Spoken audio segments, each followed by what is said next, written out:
Hey, welcome to another episode of Midnight Quest, where tonight we will be starting up a new adventure for our heroes. While they are still on their way to defeat the evil Dreadlord Zargon, our new book tonight starts with something that's not quite as clear-cut as normal, which will be interesting.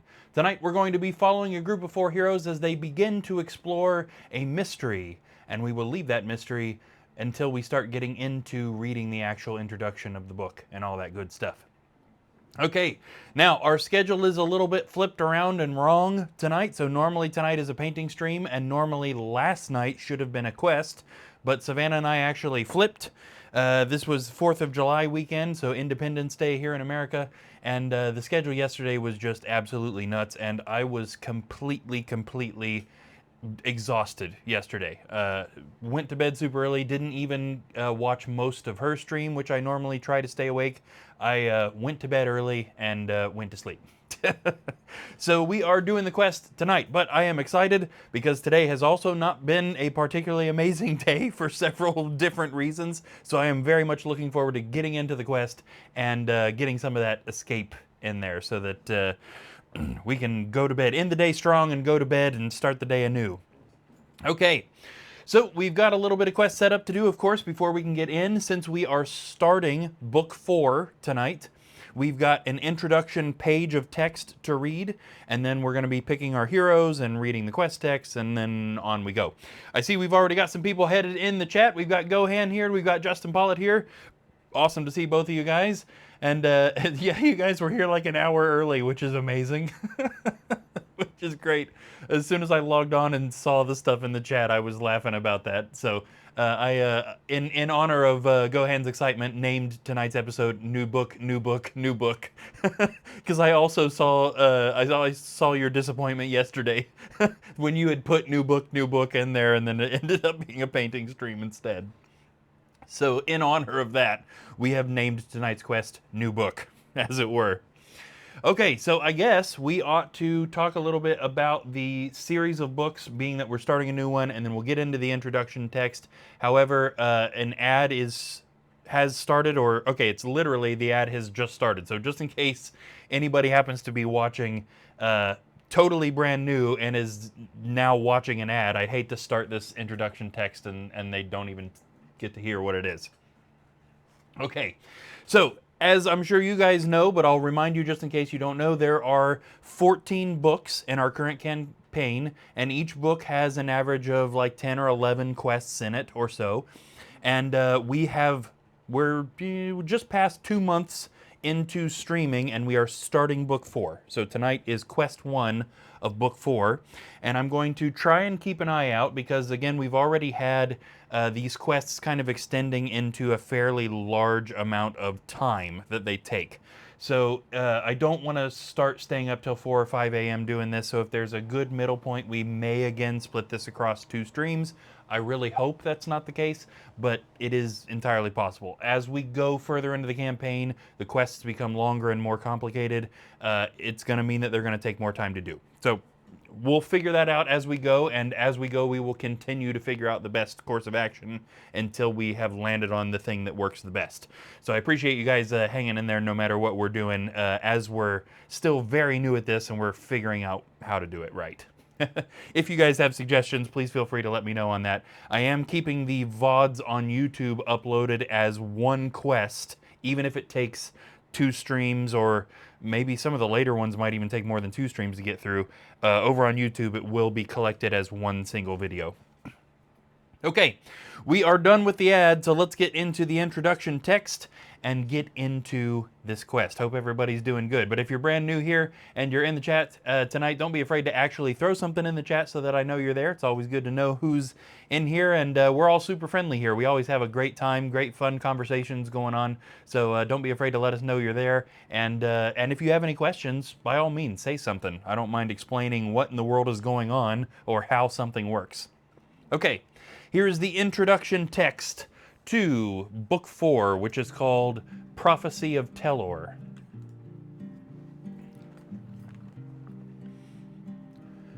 Many days ago, the hero bearing the Talisman of Lore approached Mentor with a serious problem. The talisman, which had helped the hero in countless scenarios since its retrieval, had suddenly become hot to the touch, and could not be removed from the bearer's neck. Today, the heroes have been summoned to Mentor's chambers. Mentor is distracted in his welcome. As you enter his study, the wizard glances at you, nods slightly, then continues to stare deeply at the pages of the open book, his face grim. Finally, Mentor looks up, with his eyes still focused on a distant thought. Apologies, my friends. The wizard slowly closes the large book and walks around the giant oaken table to stand before you. I am troubled. The pages of Lore Tome do not always reveal everything to me. The text and symbols always shift, shimmer, and move as future possibilities ripple with each passing moment. But not since I have begun researching the talisman. Since then, it has been different. The pages are like liquid. The words and symbols are like formless ink that swirls slowly within the page. If I focus all my power, they take shape for a moment. There is but one word, one name, Melar. As you may recall, you recovered the Talisman of Lore from the heart of his maze some time ago. What I did not tell you at that time, it did not seem prevalent, was that Melar was exploring magic beyond his own and researching something. I know not what. Before I could speak with him about it, he vanished. The maze and tower fell to ruin and were abandoned. When I discovered a scroll that spoke of the talisman, I summoned you to retrieve it, but there must be something else. Something I have overlooked. Dread magic is at play here, for the pages of Lore Tome have never before been so affected. I must explore this further. You, my friends, must return to Melar's maze. There you must explore all that remains of the library, search the laboratory once more, and delve into the tower on the cliffs of Turek Tor. I will guide you as best I can, but with the pages of Lore Tome in turmoil, my help will be limited. When I can, I will use my Far Voice spell to speak with you directly. Hurry, my trusted heroes, hurry! For without the foresight of Lore Tome's pages, the realm is in dire peril and the forces of Zargon move unseen. And there we have it, the introduction to this entire book. Now, as I mentioned at the end of the last quest that we played, this book has an interesting mechanic that the other books have not, and that is that the bearer of the Talisman of Lore, which is Tiaga the Warlock, must go on every single quest in this book, because all of the events basically happen directly to her. Whoever happens to be wearing the Talisman of Lore, and they are stuck with it. So it can't be removed or anything like that. Okay, with that, let's pick our heroes, get our character sheets figured out, and then we will read the quest text, which is much shorter, and then jump into the quest. All right, here we go. Okay, coming over here, we are going to pick our heroes. Now, we do know one of them. One of them must be Tiaga the Warlock. So we're going to go ahead and put her last in the turn order tonight. So I guess I didn't show the mini to the camera there. This is Tiaga the Warlock. She, is the bearer of the Talisman of Lore that was mentioned in that text. So we'll put her last in the turn order. Whenever we have her, we also have her demon form mini. So she has a spell that transforms her into this. So we'll just set that off to the side here. And it's going to be hanging out there for however many days it takes us to get through this book, being that she's going to be on every quest. Justin says, I should be getting my copy of this expansion soon. Awesome. Yes. Yes. I'll be honest, I don't remember exactly how much of this I changed. I don't think it was much. The core of it was definitely left alone.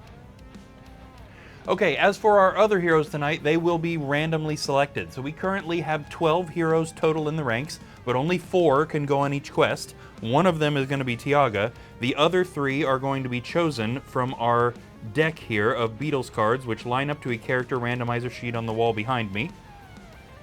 So let's see who else is going to be on tonight. We have the 4 of Clubs, which is... I'm looking at the wrong thing. Sir Rowan, the Knight.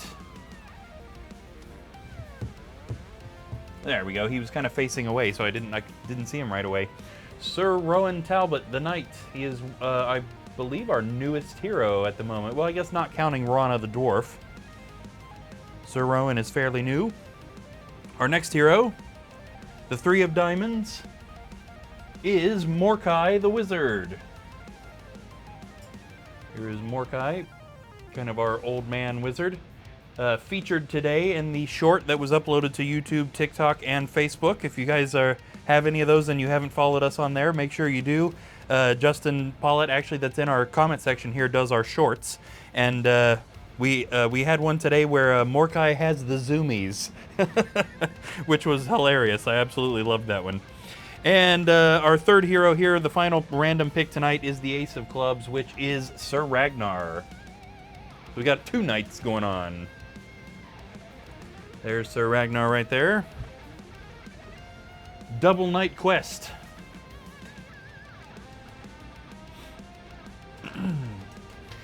Okay, I guess I better get the character cards for everybody so that I remember the turn order here. Let's see.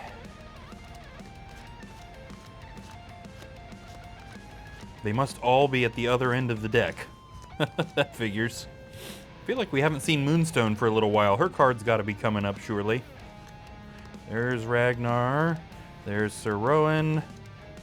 There's Morkai. I must have skipped past Tiaga by accident. Unless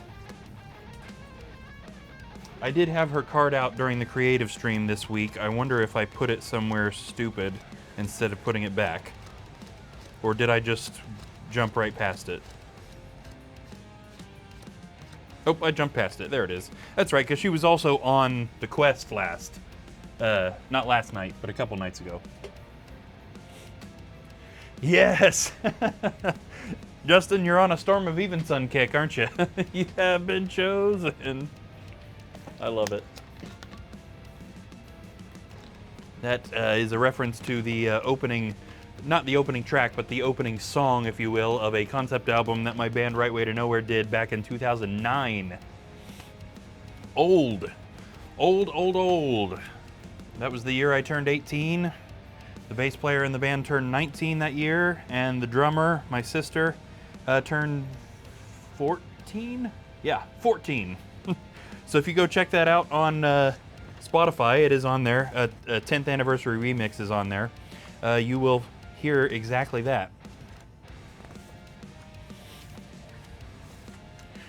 All right, we need character sheets.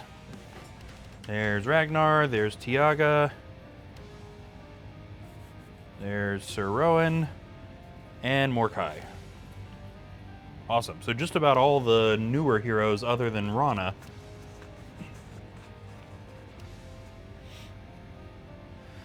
Okay, so our character sheets give us all the good information about the characters, how many dice they throw for attack and defense, what their mind points are, their body points, how many spells they get, what sort of equipment they're carrying, what items they have on them, their personality generally speaking, and their skill set abilities that they have unlocked over the course of becoming more experienced on the quest. Now the first thing that we need to do is add up the total number of skill set points held by this particular group of 4 heroes. That number is going to plug in to a difficulty chart on the wall back here, and that is going to determine how hard our monsters are. Now that we're starting to get more experienced heroes going on the quests, we are definitely going to start more consistently seeing harder and harder monsters. Now having said that, Rowan and Morkai are both fairly unexperienced. So we might be in level 2 difficulty tonight. So let's just kind of, let's calculate these. I'm not going to do the math on camera. I'm going to use a calculator just in case. Okay, so Rowan's got 6 skill set points. Morkai has 18. Ragnar has 24. Tiaga also has 24. Tiaga is going to be triggering that difficulty chart completely on her own by the end of this. 72. Okay, that does still put us like basically just the toenail of our big toe across the line of level 3 difficulty. So level 3 begins at 70, and we've got 72. So all the monsters in this quest will have an extra body point. Boss monsters would have an extra body point and a potion of healing. However, I don't think there is a boss in tonight's quest. No specific named and special stat boss monster in this quest. But all the regular monsters that we're going to encounter, and there are quite a lot of them, are going to have an extra body point. Okay, let's also get their items and spells sorted out, and then we will be ready to play. How's everybody doing tonight? I see we've got a few viewers. Hope everybody's doing good. Let's see, Rowan has a potion of healing, a toolkit, and a potion of strength.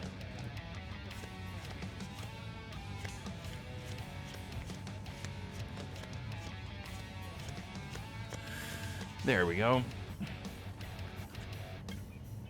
Okay, and he hasn't really unlocked anything on the skill set chart either, so he's still kind of acting as a basic hero. He'll have some skills because he's a knight.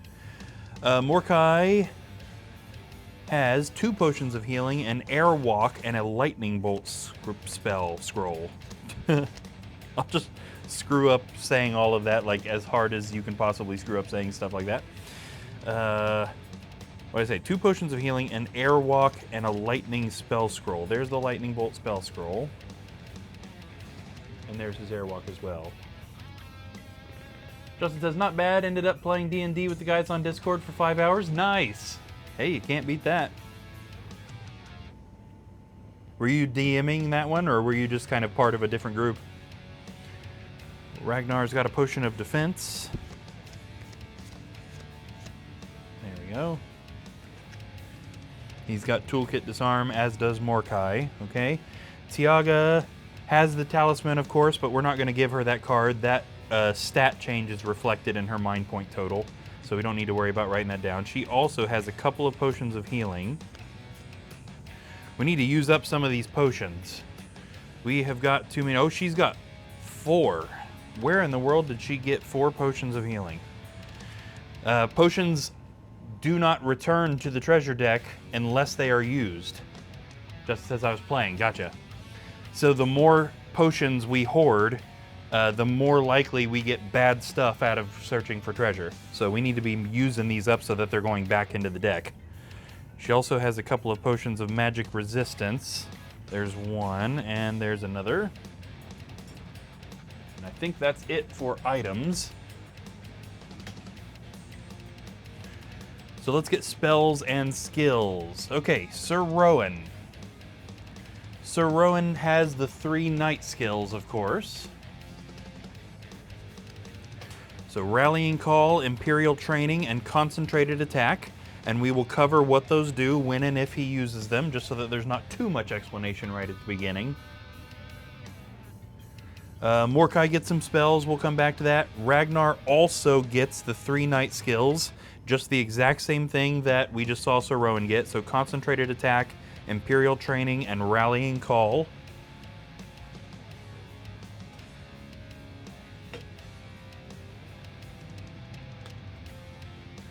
Justin says, my bad rolls continue to screw me. I think I got 3 wandering monsters, and each time it was 2 dread warriors. Oh no!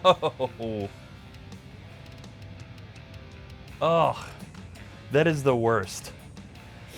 I didn't get rid of all of it, but I kind of generally got rid of any time that it said 2 monsters, 2 or more monsters in the wandering monsters, unless it's like a goblin or something ridiculous. That can get overkill way too fast. Right, in a quest that was already full of them, yeah. Okay, and then Tiaga gets spells. Now, Tiaga gets the 3 warlock spells. She gets 4 spells total, but 3 of those are her natural warlock spells: Fear, Dark Wings, and Demon Form. So again, we'll save explanations on that for when and if she uses those spells. Everything else we need to figure out for Mordecai or Tiaga is regular Hero Quest spells. Okay, now Tiaga does have tier 2 spells and protection spells, which are nice, but Mordecai's just got basic spells. He gets 8 of them, but none of them are fancy. Okay, let me switch back to the board camera here so that we can see the spell pile. Now we'll just go ahead and sort these out. So what we have here is a big old pile of 6 copies each of the 12 regular Hero Quest spells. Now we're going to break this pile down into 4 smaller piles, which not only shuffles the cards pretty effectively every time we use the deck, but also allows us to use a regular deck of cards to randomly select spells for the heroes. Most of the time, we are randomly selecting every spell they get, but if they start building up magic memorization skill set, they start being able to pick spells by name rather than getting them randomly. Now, both Morkai and Tiaga have a little bit of that. Tiaga is only going to get 1 extra spell, and she gets to pick that one by name. Morkai gets 8 total, but only gets to pick 1 by name, so 7 of these are still going to be random. Okay, let's go ahead and take a look at the fancy ones that Tiaga has, because she's the only one who has these available to her. Oh, again, I hit the button, but it went into the calculator instead of affecting OBS. There we go, board camera. Here we have Tier 2 spells, which Tiaga does have access to. Now, they're not all Tier 2 spells. There's also Tier 3 and Tier 4 spells in here. None of the characters have gotten up to that yet. But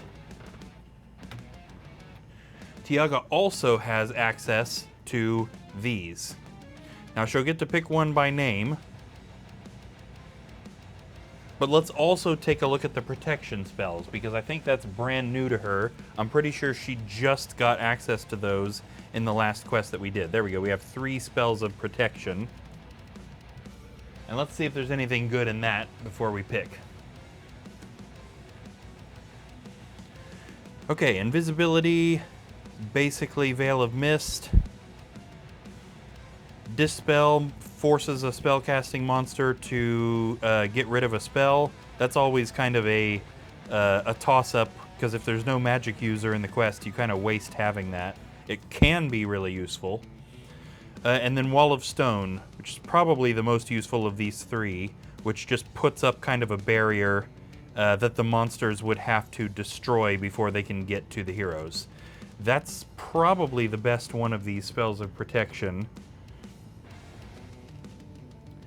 Now, honestly, we've got a pretty good amount of healing going into this quest. However, I'm still a little worried, being that Ragnar is here, if we should give her the really good healing spell that's in the Tier 2 pile.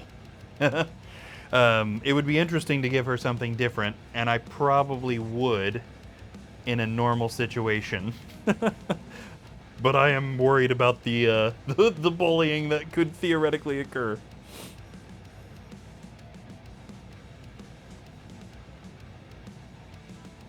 Okay. We'll go out on a limb. Let's give her Consuming Flame, I think. Now, this is kind of like Ball of Flame, but it's way better. So it's a 3 body points instead of 2, and it also attacks 2 monsters within her line of sight instead of 1. But the monsters do still theoretically get to fight it off by rolling 3 dice, and a 5 or 6 takes that point back off. So we'll go ahead and give her that one. We'll hope and pray that that doesn't, like, single-handedly screw the team a little bit. Okay, and then let's go ahead and get Morkai's stuff. So, like I said, Morkai gets 8 total. 1 of them he gets to pick. The other 7 are going to be random. Let's just go ahead and make that 1 a healing spell, just as kind of a little bit of insurance. We'll just go ahead and pick either Heal Body or Water of Healing, whichever one we come across first. There's a Water of Healing right there. So this is going to be the first of Morkai's 8 spells. The other 7 are going to be chosen by this regular deck here. The suit will tell us the pile, and the number will tell us the card number. So this is pile 2, card 2. 1 and 2 is Pass Through Rock. Allows him to move through walls, traps, and monsters for a turn. Pile 3, card 5. 1, 2, 3, 4, and 5 is Fire of Wrath, which is kind of a low-level fire attacking spell. Pile 3, card 2. 1 and 2 is Swift Wind, allows him to move fast for 3 turns. This is what gave him the zoomies in our short today. Pile 4, card 7. 1, 2, 3, 4, 5, 6, and 7 is Ball of Flame, which is another pretty good attacking spell. Pile 2, card 9. 1, 2, 3, 4, 5, 6, 7, 8, and 9 is Courage. Temporarily boosts the attack of a hero while they're in a battle. Pile 1, card 12. 1, 2, 3, 4, 5, 6, 7, 8, 9, 10, 11, and 12 is another instance of Courage. And his last spell, Pile 1, card 10. 1, 2, 3, 4, 5, 6, 7, 8, 9, and 10 is Rock Skin, which is a temporary boost to defense. So it's kind of a good thing we picked him a healing spell because he didn't get any others.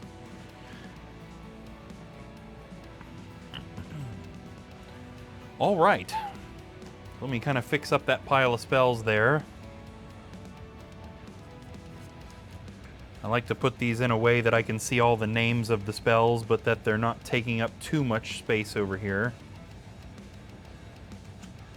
I used to try really hard to put them in the order that I thought I would use them, but it's just so hard to tell.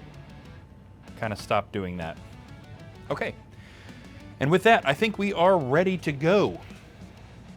So let's read the actual quest text, which is only just about a paragraph of text, so that we know what we're doing specifically tonight, and then we'll get into it. So this is quest 1 of book number 4. This quest is called Return to Melar's Maze. Much time has passed since last you were here. All may not be as you remember. You discovered the Talisman of Lore, but there is something else that we have missed. Melar was researching something before he disappeared. I have seen some of his cryptic notes. He obviously wanted the experiments he was conducting to be kept secret. You must search the library. Perhaps there you may find more clues to what happened to him. All right. Interesting. So we're going into a quest that has a very similar layout to quest 5 from book 1, which is where we found the talisman in the first place. Similar layout, not exactly the same. Many more monsters in this quest than that one. But the goal is to find the library and see if we can get any sort of clue as to why suddenly Tiaga can't get the talisman off of her. And maybe more importantly, what in the world is wrong with Lortome? All right, we are starting tonight's quest up here in the brown room, the wooden room there, and we're starting on a staircase, which we haven't been doing very much of recently. Both Keller's Keep and Return of the Witchlord usually start with an entrance room, but because we're kind of mirroring one of the quests from the first book, we're starting on some stairs. So we've got Rowan the Knight, Mordecai the Wizard, Ragnar the Knight, and Tiaga the Warlock going on our quest. Justin says, oh, by the way, Baker pronounces Fimmer does kind of make sense. The part is like in the word irrelevant or irresponsible. Yeah, I still disagree. That word has always looked to me like it should be Fimmer. If it was Fimir, I would have spelled it F-I-M-E-E-R. Just me. I mean, obviously, however the people who made that monster pronounce it is what it is. And that's a Warhammer monster, so that's also not even a Stephen Baker creation. But, I mean, he worked directly with the Warhammer people, being that it was Games Workshop that produced all of the minis for the original Hero Quest. So if they were saying Fimir, that's why he would say Fimir. So, I mean, my argument for it is dumb. It is Fimir, but I'm going to keep saying Fimmer. I've just always said it like that. I kind of like it better. I'm going to stick with that. There's a door there.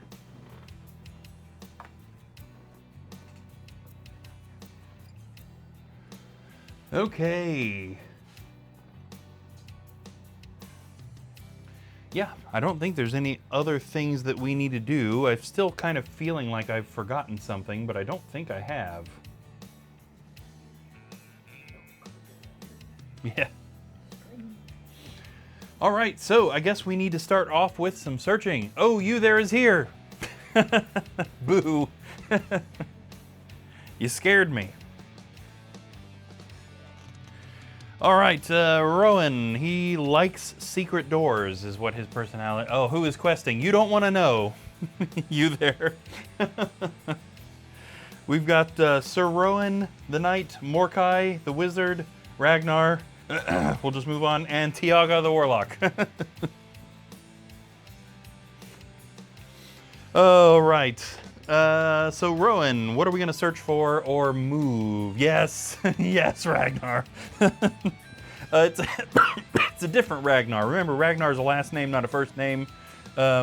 Jesus.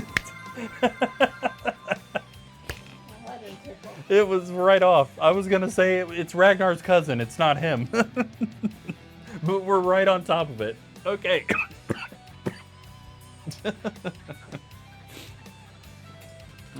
Justin says, here we go.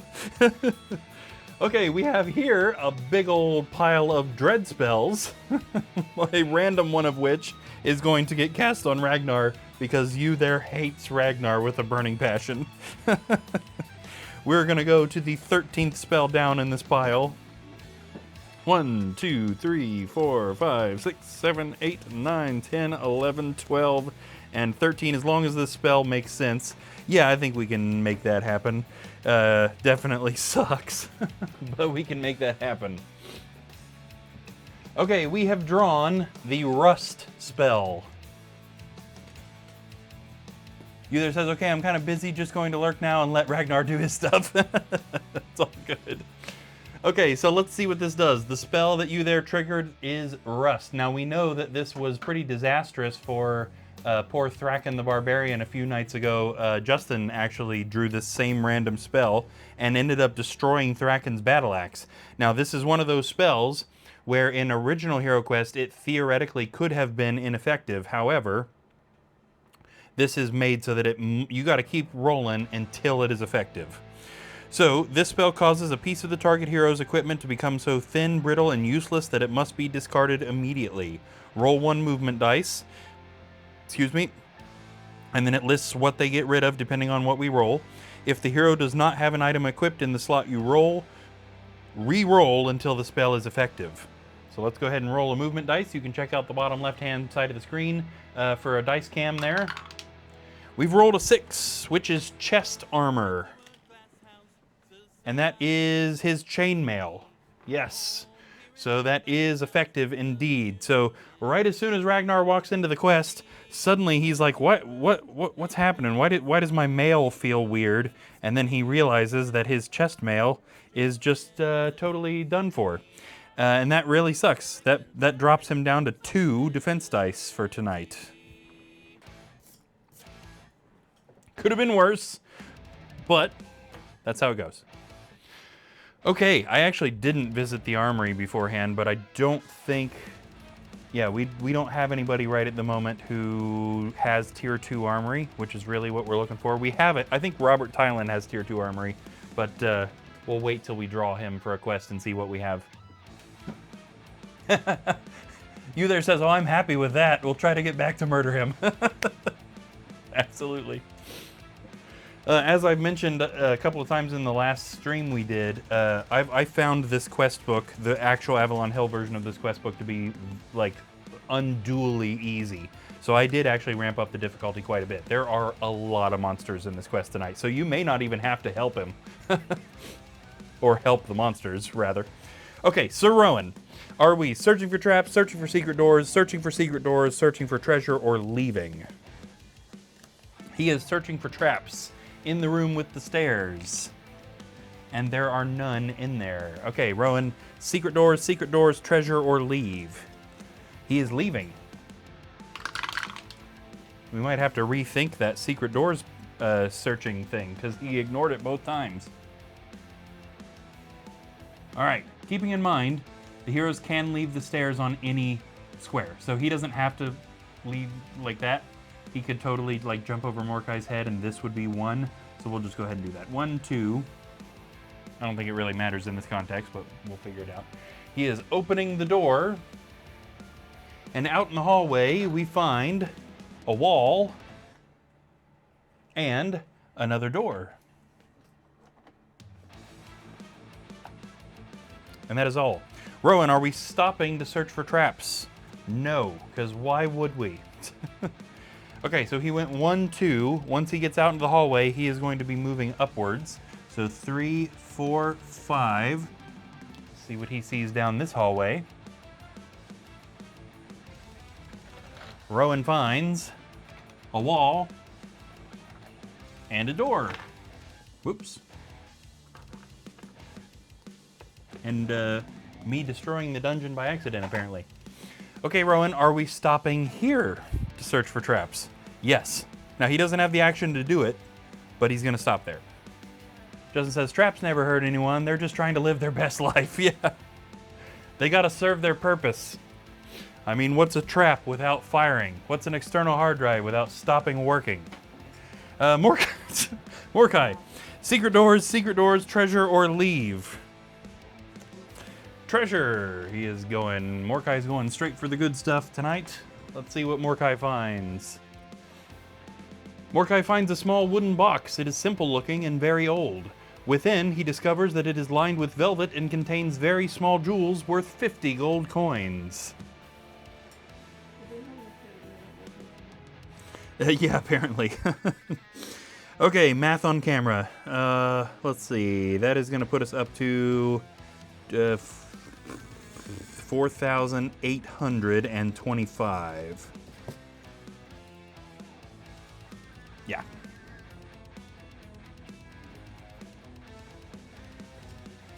Okay, second action, Mordecai. Secret doors. I just realized oh yeah, he also likes secret doors. Why does everybody like secret doors so much? Secret doors, or leave. He's leaving. They keep saying they like secret doors, but then they keep not doing that. 1, 2, is he gonna stop and search for traps? Yes, he is. Okay, so again, he doesn't have the action to do it, but he's not gonna go out there until traps are searched. Ragnar. Down 1 chainmail. We rolled, but also we need to see if now he likes searching for treasure, but that's already been done. So secret doors or leave. He is finally gonna do the secret door search. Yeah, no kidding. There are no secret doors in this room. Justin says, chests, on the other hand, exist only to disappoint. Yeah. Hero Quest is so bad about that. Okay, now we'll move Ragnar because there's nothing left to do except leave this room. 1, 2, 3. Now, again, we should, being that this hallway isn't searched, we'll potentially stop him. He's not going to stop. Is he following Rowan or going the other way? He is following Rowan. 4, 5, and 6, and basically they're just getting lucky that none of those squares are trapped. And he doesn't have another action, so that's it for him. Okay, Tiaga, the Warlock. Are we doing demon form or are we moving? She's casting demon form right off the bat, and I do not mind that because it's easy to lose, but it's also really easy for her to get it back. So there's basically no reason for her to not have it every moment that she could have it.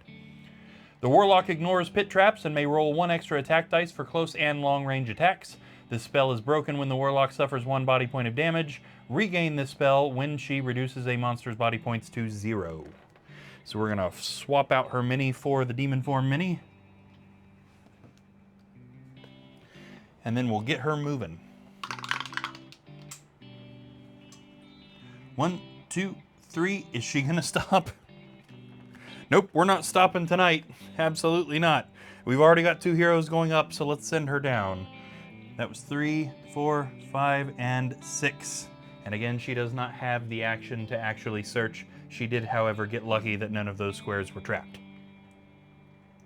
No monsters on the board, so we are back to Sir Rowan, who is up there in the corner, and we are starting his turn with the trap search, as we determined he was stopping his movement there last turn to do exactly that. So he is searching from his current position all the way down to the wall down here. There are no traps in this hallway. All right, Rowan, are we secret doorsing the same area or moving? He is indeed spending his entire turn searching this hallway, this time searching for secret doors and also finding nothing. Now that's one I maybe should have thought about a little bit harder, because where would it go? There's only 2 rooms you can access from this hallway, and both of them have regular doors going into them. Okay, Mordecai. Now Mordecai stopped his turn in this room for the purpose of searching that hallway for traps, so we'll go ahead and do that. And there are no traps in that hallway. Now I'm going to prevent him from searching for secret doors, though, for the same reason I should have prevented Rowan from doing it. There's nowhere it even could go. Okay, so Mordecai is moving. 1, 2, 3, 4, 5, 6. And we are going to open the door into the blue room. Just barely off camera there.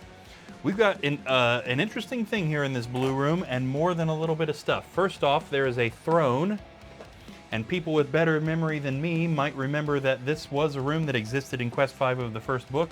This throne was here, however, when they searched for treasure, the throne slid over, and there was a secret door behind it, and that secret door is still open, which means we also need to fill in the green room.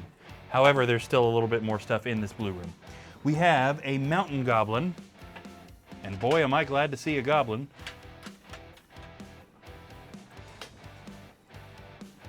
Mountain goblin. There is also a deep goblin in here. Now, just because it's been a long time since we've seen some of these variants, deep monsters live in the deepest tunnels and only come up occasionally. Deep monsters are totally blind, so they're kind of slow, but also, if you're going to survive in the deep tunnels, you got to be strong, so their attack is very deadly. There is also a wasteland femur in here. Yeah, there it is. In the green room, which we also need to go ahead and put everything in since that secret door remains open from the last time the heroes were in this quest, we have a door, another door,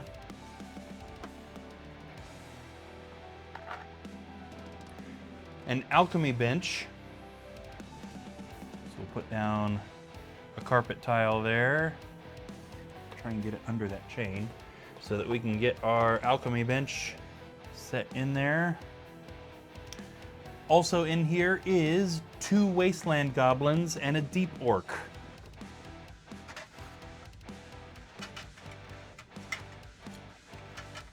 Here is a wasteland goblin, another wasteland goblin, and a deep orc.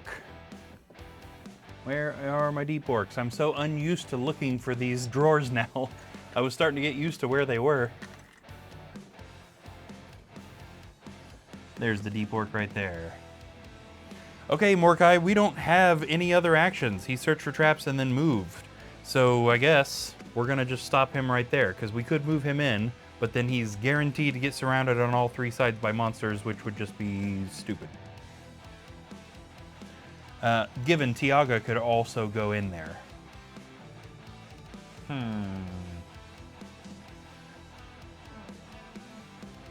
Yeah. Yeah, sorry I made a Minecraft noise just there.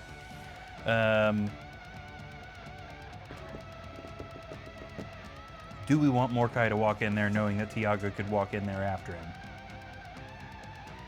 Mordecai's defense is bad. Pretty much everybody's defense in this quest is bad, actually. Everybody's got 3 and Ragnar's got 2.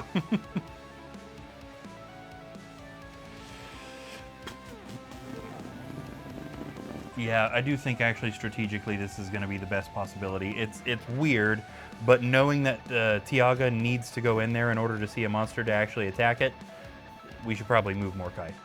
Okay, that takes us to Ragnar, who is up in the top hallway. He is continuing on down towards that other door that we can see. 1, 2, 3, 4, and 5. Ragnar is opening the door into the red room, where he finds, of course, the other door that we just put down in that green room that he knew about already. There is also a wasteland femur in here.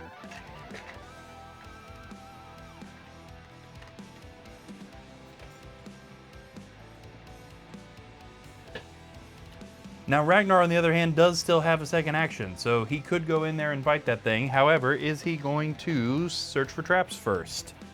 No, he isn't. That's the kind of quest we're doing tonight. No trap searches, only fight.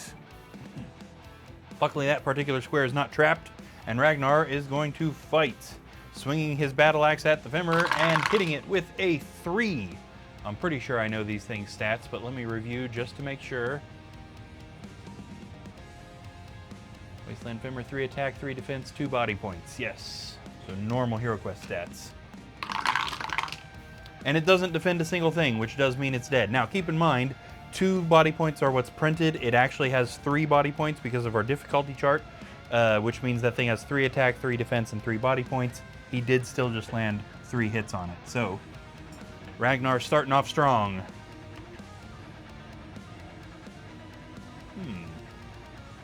That's odd. I don't have the right number of Femmers in that drawer. Wonder how that happened. If you get a second, check and see what the total number of Wasteland Femmers is supposed to be. Okay, moving on. We are at Tiaga.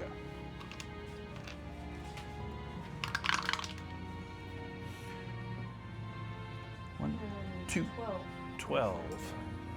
And we've got 4 drawers, which means we should have 3 per drawer, which means I'm missing one.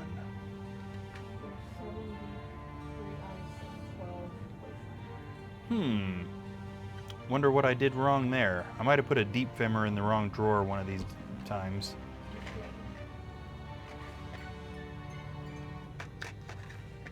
Go ahead and read me those other ones again. It was 7 of the deep and 3 ice. Okay, we've got 7 deep.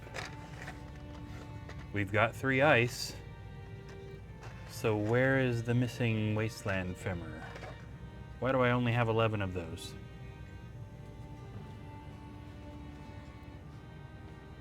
Someone in the dice bag.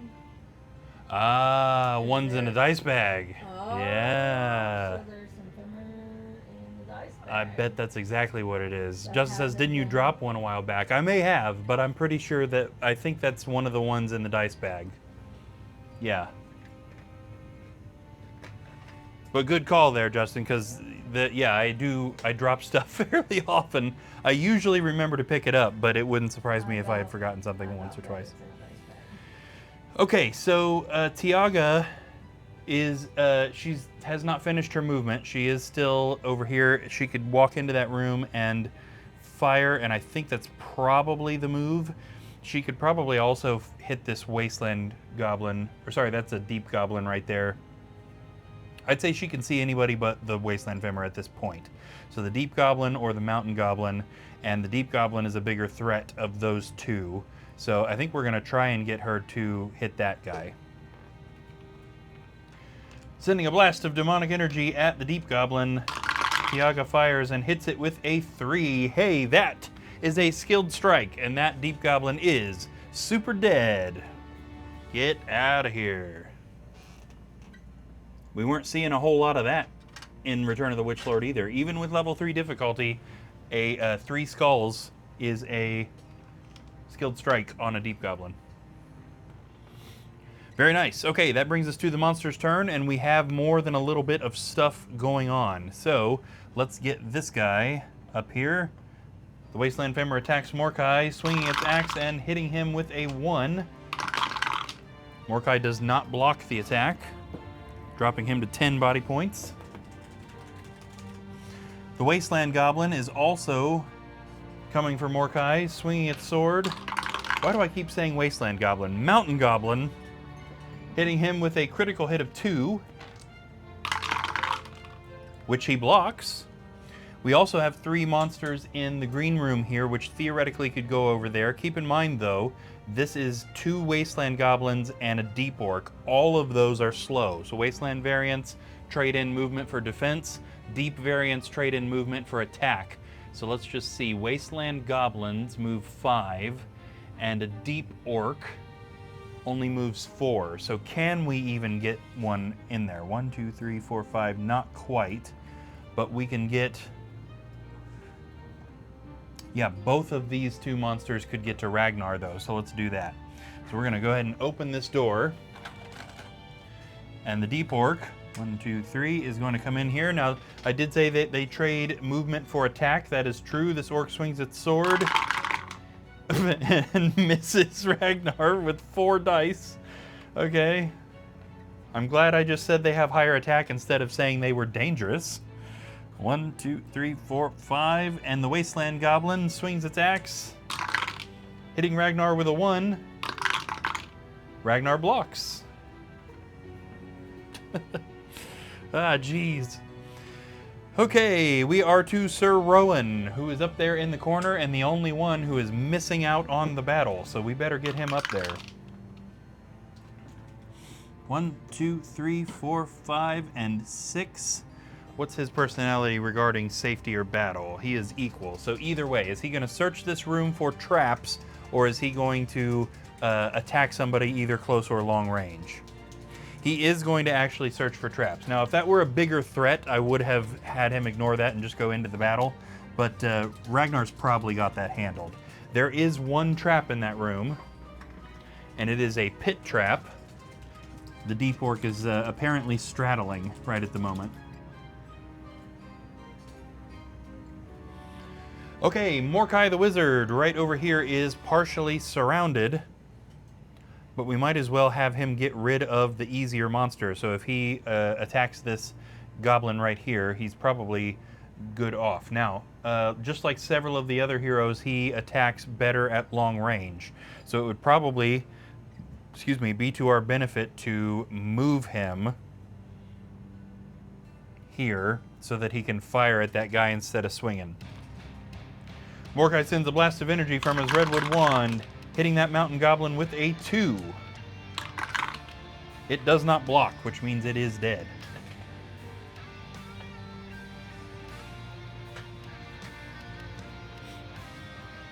I see we've got some people pouring in. Hope everybody's doing good. Throw something in the chat if you haven't already. Asking all sorts of questions like, hey, how's it going? Or, hey, I'm doing good. Or, hey, what in the world am I looking at right now? Any of those things.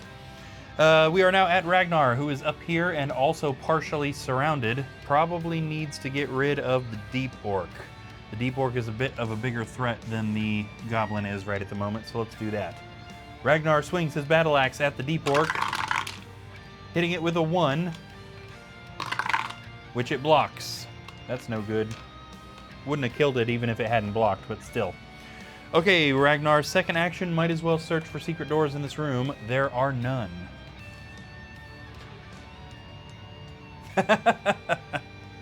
Justin says, what is the airspeed velocity of a swallow? Haha.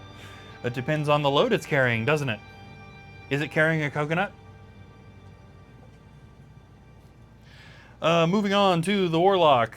Right in here, the Warlock can probably fire at this Femur here without needing to move, so we might as well do that. We'll start off by that. Tiaga sends a blast of demonic energy at the Femur, hitting it with a 3.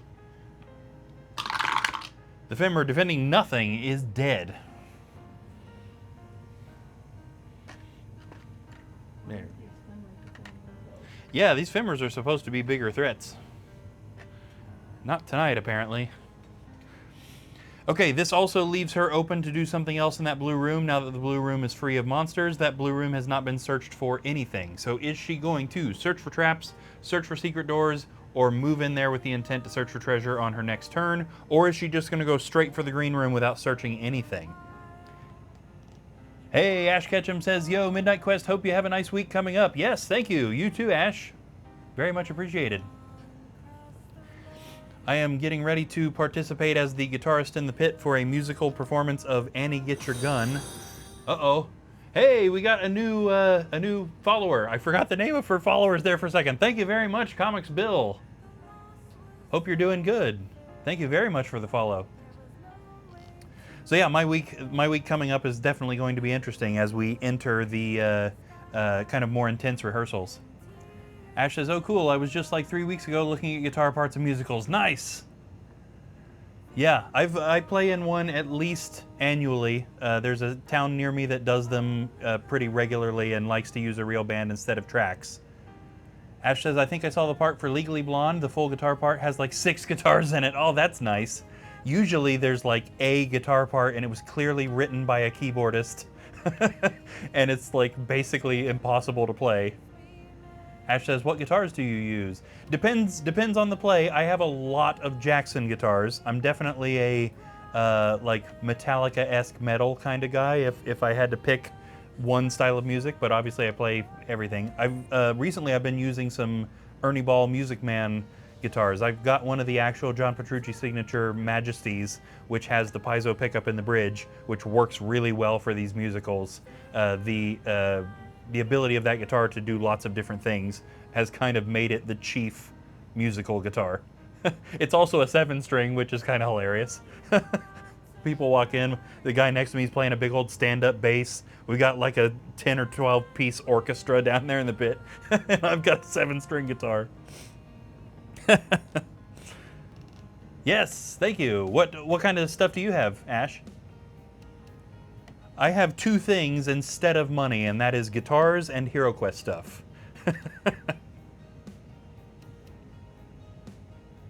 Oh, Ash says, does the bass player play stand-up and electric both? Yes. In this particular play, or production, I should say, he's using stand-up bass. But all of the productions I've done with him in the past has just been a regular electric bass. So clearly, he's very talented at both.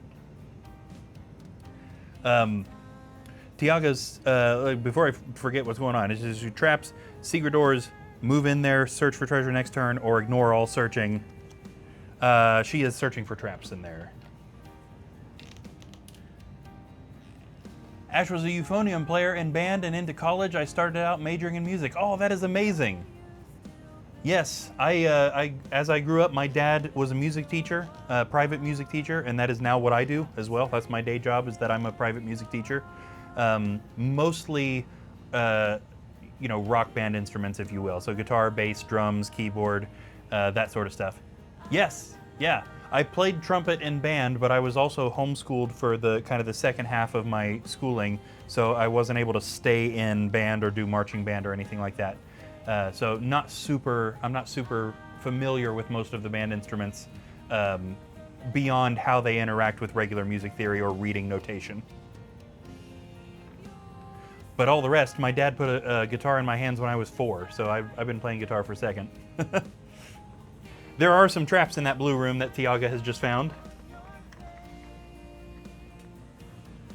We got a spear trap here, a spear trap here, and a pit trap in between them. So it's a good thing she didn't go bounding in there. Ash, I'm not sure if you've been here ever at the beginning of a stream or at the end of a stream where if you've heard our theme song, which plays at the beginning and at the end. That's actually something that I wrote and recorded all myself as well. At the end of every stream, there's kind of a video that plays that theme song, and it's video of me playing the instruments. The guitar and bass and drums and mandolin, all in there. Oh yeah, Ash says, I think I did at the beginning. Yeah, or maybe he saw it on a YouTube VOD. Yeah, thank you. Yeah, I enjoy that. Writing and recording is definitely a big passion of mine. All right, that is going to take us back to the monster's turn. That's neat that you play too. I didn't realize we had that connection. That's super cool. Okay, so we got a couple of monsters there attacking Ragnar. Wasteland Goblin and a Deep Orc, I do believe. Let's go ahead and take care of the Goblin first, because it'll be easier. Goblin swings attacks at Ragnar, hitting him again with a critical hit of 2, which he does not defend at all. This drops him to 9 body points. He's clearly been working on his constitution. And then we've also got that Deep Orc right in front of him, swinging its sword and hitting him with a 3. Ooh, Ragnar's going to be in trouble tonight. Which he does not defend at all. Wow. 1, 2, 3, dropping him to 6 body points. Oh, nice. Justin's clipped the end theme video. Ash says, I've got to head off, but I'll be back again. Talk to you later.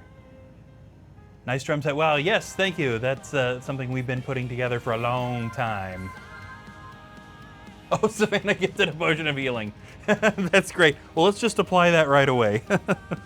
1, 2, 3, and 4, putting him back up to 10. He is the only hero in tonight's quest that does not have any healing potions already. Probably because he had to use them all last time you there was in here. Yes, that is a Ludwig set. I'm not sure what exactly what it is, but I know the brand is Ludwig. Double bass set, 4 rack toms, 2 floor toms, lots of cymbals, all the good stuff. Okay, back to the hero's turn. We are at Sir Rowan the Knight, who needs to get in there and help Ragnar, especially now that we know Ragnar's lack of defense is not going to be doing him any favors. So let's go ahead and roll Rowan into that room. It can't be searched for anything else until treasure. So 1, 2, and 3. Let's try and get rid of this deep orc here. So Rowan swings his sword, or sorry, his battle axe at the orc, hitting it with a 3. Very nice. The orc does not defend. It is dead. No, the monsters are not doing good in defense at all. They're also hitting pretty hard, though, so at least they're not totally useless. That's going to take us over to Mordecai the Wizard. Here we are. Mordecai is standing in the blue room. We got traps in there, but they're totally avoidable now that they know where they are. So is it secret doors, treasure, or leave for Mordecai? He is going secret doors in this room, and there are none other than the one that they found open already. I just realized there's a wasteland goblin right here, and I just haven't been moving it. It doesn't have enough movement to get to anybody, but I should have been moving it along bit by bit. Whoopsie daisy. Okay, Mordecai, second action, treasure or leave? He is going treasure.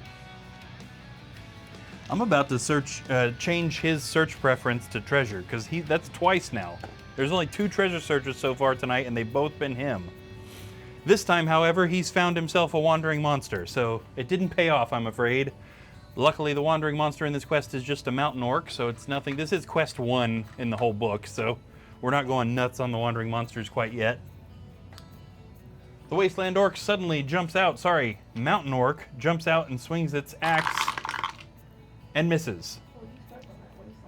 I'm stuck on the wasteland thing today, yeah. Not only that, but it has a mace. I think I said axe right there, didn't I? So I just didn't say any piece of that sentence right. That's probably why the orc missed, because even the orc was like, What axe? Hey, idiot.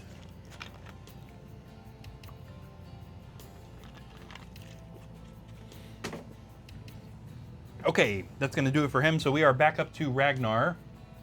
See if Ragnar can take care of this other monster in here. He's got junk defense, but he's got good attack. Swinging his battle axe, he hits that wasteland goblin with a 2, and it is actually a wasteland goblin this time.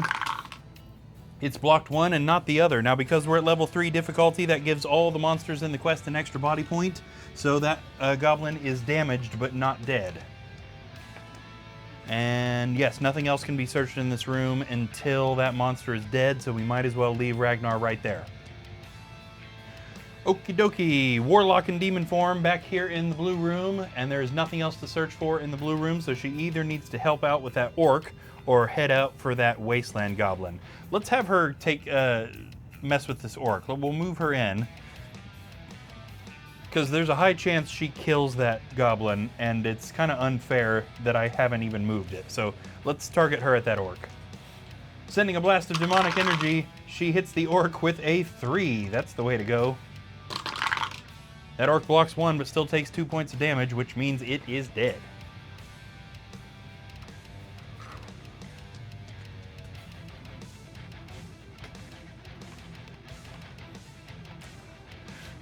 All right, good. That takes us back to the monster's turn, where we have the Wasteland Goblin still attacking Ragnar, as well as the Wasteland Goblin that you guys need to help me make sure I don't forget this time. I'm supposed to keep track of that stuff, but for some reason my brain just straight up overlooked that poor guy. Okay, Wasteland Goblin attacking Ragnar, swinging its axe and hitting him with a 1. He does not defend. Dropping him to 9 body points. Poor Ragnar. Oh, there's rust spell right at the beginning of the quest that she redeemed has knocked off his chainmail, and that's just thrown off his defense groove. He only would have had 3 defense dice instead of 2, but he still can't seem to get one. Okay, and this other Wasteland Goblin here is going to move. Now again, I don't think it can get to anybody, because Wasteland monsters trade in movement for extra defense. 1, 2, 3, 4, 5. It can get close to the guys up there. 1, 2, 3, 4, 5. Okay, he can reach Tiaga. 1, 2, 3, 4, and 5. The Wasteland Goblin swings its sword at Tiaga, hitting her with a 1, which she blocks. All right, and we are back to Sir Rowan.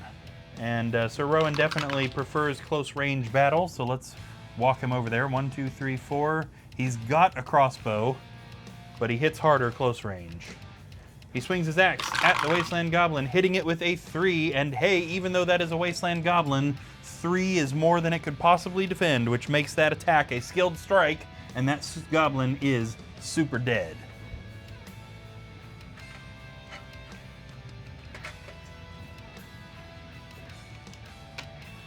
All right, Mordecai. I think we'll go ahead and move Mordecai out, because Tiaga ought to be able to handle that goblin.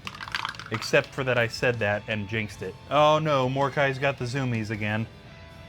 Okay, I assume he's going into this green room to do something. 1, 2, 3, 4. He's not stopping to search for traps. This room's got a special marker in it too, I better make sure. Okay, it's for treasure search. Let's see, that was 1, 2, 3, 4, 5. Okay, is he going to search for traps, search for secret doors, search for treasure, or leave? Secret door's in there twice because of his personality chart, by the way. It's just a little extra thing we added there. 1, 2, 3, 4, 5. The third thing was the second secret door. So he is searching this room for secret doors, and there are none.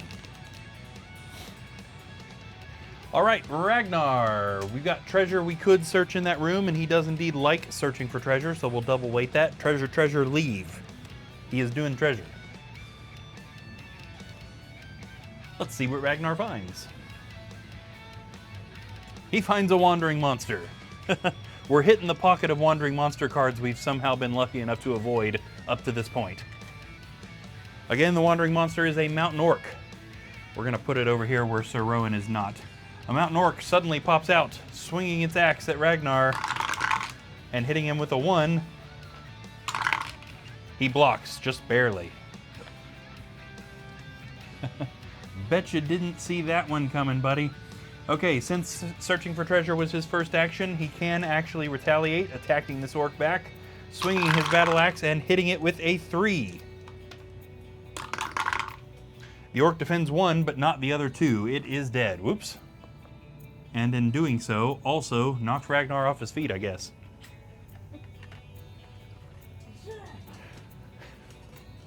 Merlin says Ragnar definitely looks a lot cooler than the original. Good to see you, Merlin. Hope you're doing good.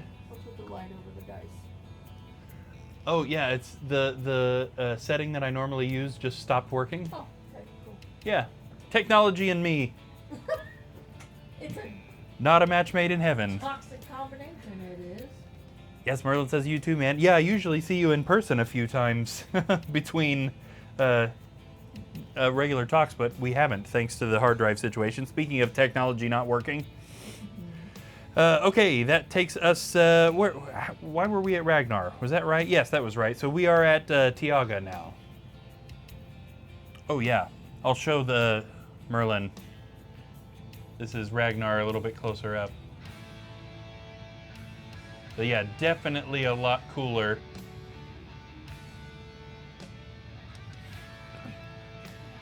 So for a bit of backstory, Merlin and I have played HeroQuest together for a long time, since the Avalon Hill remakes came out in 2021. For a long time, he and I were getting together weekly to play, and all I had at that moment for Ragnar, I knew I wanted him to be a playable hero, but the only Ragnar mini we had was the Prisoner Ragnar that came with the Mythic tier, so Merlin was playing with this, only unpainted, as the Ragnar hero even after he had been rescued. So, you know, he looks all raggedy and he has no weapon and... So it's no wonder. Merlin says he's so much cooler. Wow, she painted him really good. Yes. Yes, absolutely. He looks a lot better though, yeah. 100%. Well, even the raggedy version, the Prisoner Ragnar, looks better now that she's painted him. But still, I wouldn't want to have that many on quests all the time, like we used to do. Okay, Tiaga with the Wasteland Goblin. We are going to move her back, because again, she attacks better at long range. And she is going to send a blast of demonic energy at the Wasteland Goblin. Whoa! Hitting it with a critical hit of 4, which definitely means that goblin is super dead. That goblin was obliterated before it even had time to think about what was coming at it. That's why you don't mess with the demon. Okay, that was both of her actions, though, because she moved and attacked. So we are, yeah, monster's turn, except no monsters. So we are now at Sir Rowan up there in the room, and we are moving him because there's nothing left to do in the red room. 1, 2, now before he walks into this green room, is he going to search it for traps? Nope, he sure is not. 3, 4, 5, 6, and then we'll temporarily stop him right there. I guess he's only got 7, so actually we'll just go ahead and move him that 7th one because he didn't get to the door to open it, so he might as well spend his second action doing something in here, which either needs to be searching for traps or searching for treasure. Now there's almost no reason to search for traps now because they've stepped on every relevant square in this room except the one right in front of the door, which could still be trapped. So it's still a worthwhile check, but they did this real stupid. Sir Rowan, are we searching for traps or treasure? He's searching for traps. Whatever. He's like, I wasn't worried about the rest of the room, but something about that square in front of the door does not look right. But unfortunately, he's wrong. There are no traps in this room. Justin says, gonna go lay down. Good luck with the quest. I'll be watching until I crash. Right on, man. Hope you get some good rest. I have got a doctor's appointment super early in the morning, so I'm hoping I can also sleep whenever we're done tonight. Mordecai, who's also hanging out in there. Treasure search or leave? He's doing the treasure. Let's see, because this thing's got a special thing. The first hero to search for treasure in this room will find a small faded note in the drawer of the desk. It reads as follows.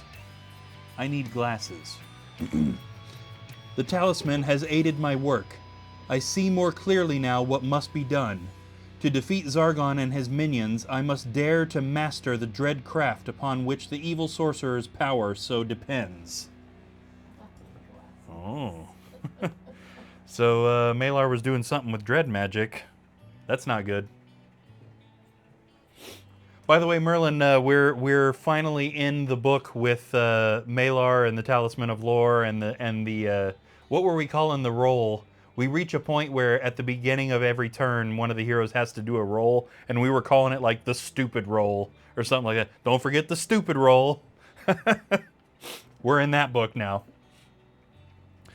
Okay, Mordecai's second action. There's nothing left to do in there. Let's move out of that green room. 1. Opening the door out into the hallway, he discovers a wall. Another door, and the passage continues around the corner. Justin says, I'm off work tomorrow, so I'm hoping to have a productive day and get a bunch of housework done as well as more shorts and write more of my quest book. Awesome. That sounds like a good day in store. Oh no, I just realized that we have Mordecai on the quest and Merlin is in the chat, which means inevitably I'm going to call Mordecai Merlin at least once. It happens every single time. Yeah, now I'm thinking about it. Okay, Mordecai, are we searching for traps in this hallway before we step out there? No, what a dumb idea. Don't ever search for traps. It's fine. 1, 2, 3, 4, and 5. Luckily, none of those traps, none of those spaces are trapped. And then he is going to open the door into this yellow room and see what's in there. No further doors. However, we do have 2 skeletons and a skeleton archer. Just in case you thought we were done with skeletons after a whole quest book of nothing but undead monsters, no siree. Skeleton, and skeleton archer. Okay, Mordecai does not have another action. However, he does still have a little bit of movement left. I think I am going to prevent him from walking in there, though, because he would get surrounded, and that would be really stupid. So we'll go ahead and stop him there. However, he can't search for traps or attack any of these guys yet. All right, Merlin says, I don't have the brains to write a Hero Quest book. I don't know how you guys do it. I do it with a lot of charts with information based on the other quests. and then randomize that information. And then once I've got like all of these random data points, I can a lot easier shape it into something that makes sense. I also would feel pretty overwhelmed if I were trying to just like, if I sat down on the computer and was like, okay, whatever I want, what am I gonna do? I don't know. Ragnar. Nothing left to do up there. Let's get moving. 1, 2, 3, 4, 5, 6, 7, 8, 9, and 10. So he didn't quite make it out to the hallway, but he's looking into it, which means he can search it. So there's nothing been searched in this hallway yet, so traps or secret doors, either one, and he is going for traps. Definitely the much smarter of the two searches. However, this hallway, from this square to this square, there are no traps. And that takes us to Tiaga, who's over here by the blue room. We just need to get her out to that hallway. 1, 2, 3, 4, 5, 6, 7, 8, 9, 10, and 11. So we've got her out here, and I would argue that she can see this skeleton right here. So we'll do the pencil test and just make sure that that seems fair. But if we go from her to the skeleton, ooh. Okay, you know what? That does cross over that wall a little bit more than I thought it did. What's the verdict, fellows? That crosses the corner of that wall, but it's a close call. Can she see that skeleton? What do you guys think? Grab a drink while we're waiting. Because I know there's a little bit of a pause between what I'm doing and what you guys see.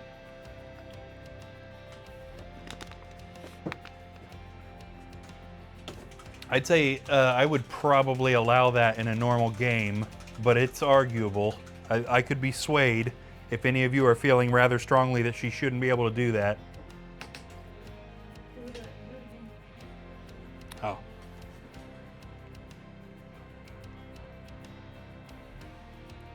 It definitely crosses the corner of that wall. Savannah says no.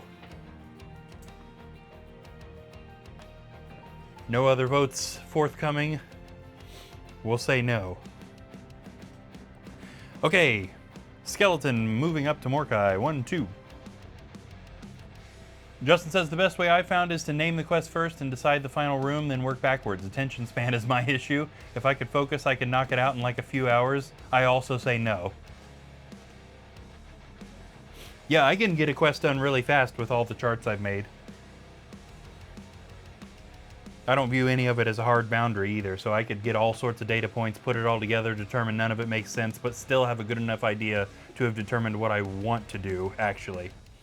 Skeleton swings the scythe at Morkai, hitting him with a critical hit of 2. He blocks 1, but not the other. Dropping him to 9 body points.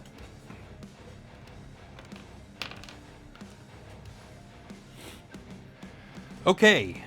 We are back to the beginning, which means Sir Rowan up here in the green room is headed out into the hallway. We've already got 2 heroes taking care of the yellow room, so we'll probably send him out to the other side. 1, 2, 3, 4, 5, 6, 7. And he does have 1 bit of movement left, but we'll go ahead and see what he sees looking down that hallway, which currently is nothing. Is he going to stop and search for traps? No. 8. Luckily, that square is not trapped. But now that he has stopped, he might as well search for something, and he has several options. He could do traps or secret doors. He is also still adjacent to this hallway, which means he could take care of the secret door search in this hallway. So any one of those. Traps, secret doors in the hallway he's in, secret doors in the hallway he's adjacent to. Oop. He's doing traps in the hallway he's in.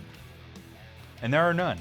I guess we've, with our randomization cards, we've simulated a player forgetting to stop and do it, but then suddenly remembering at the end of their turn.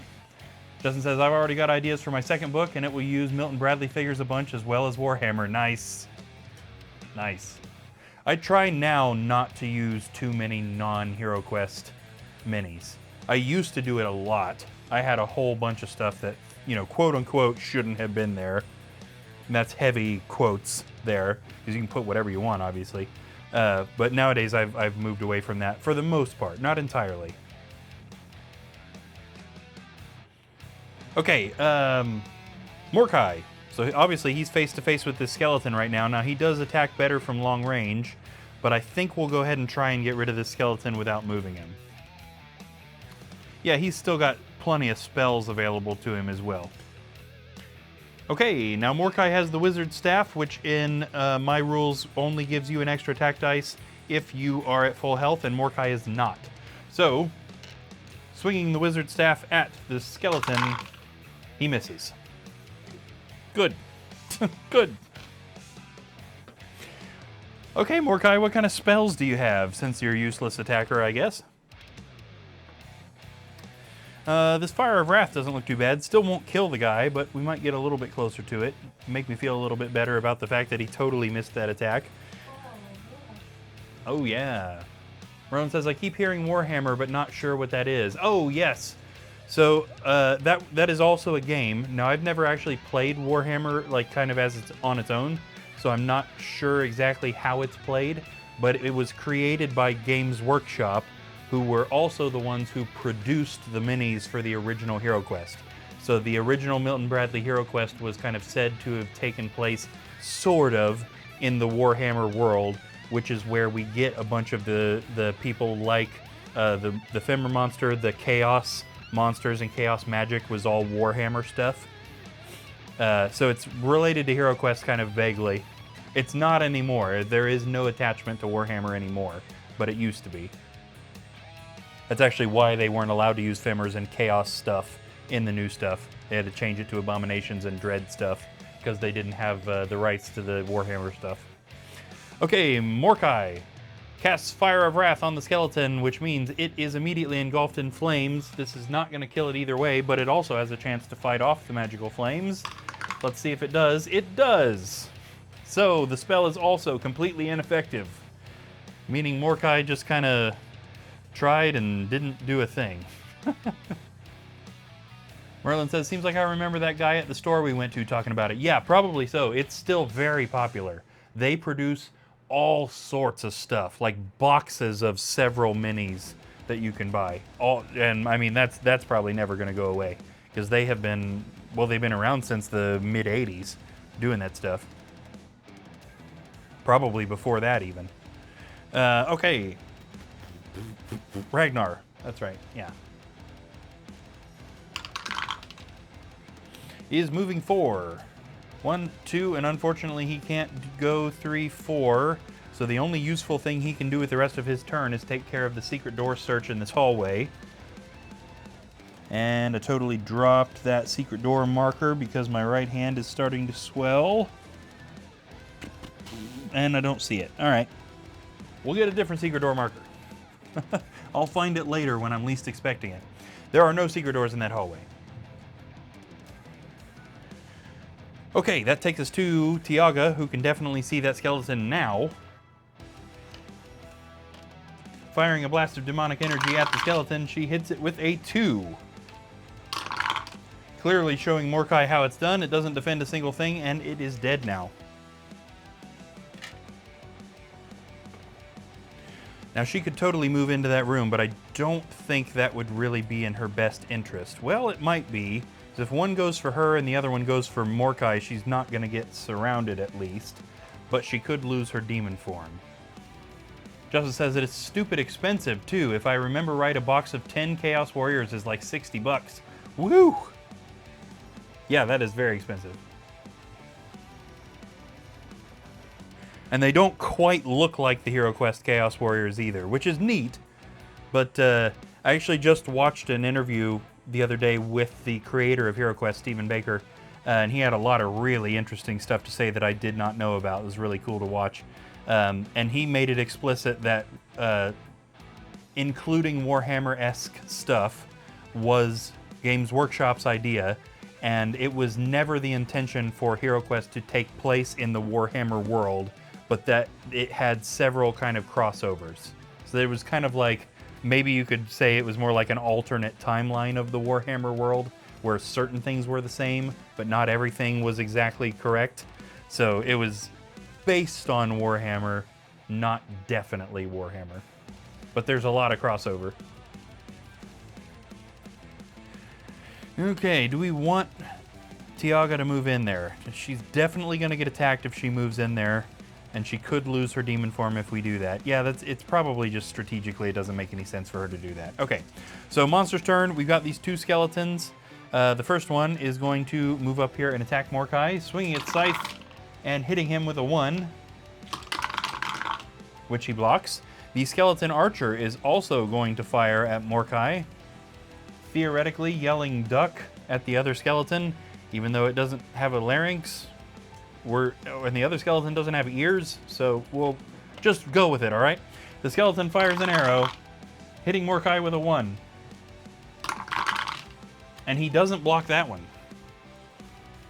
Mordecai is now down to 8.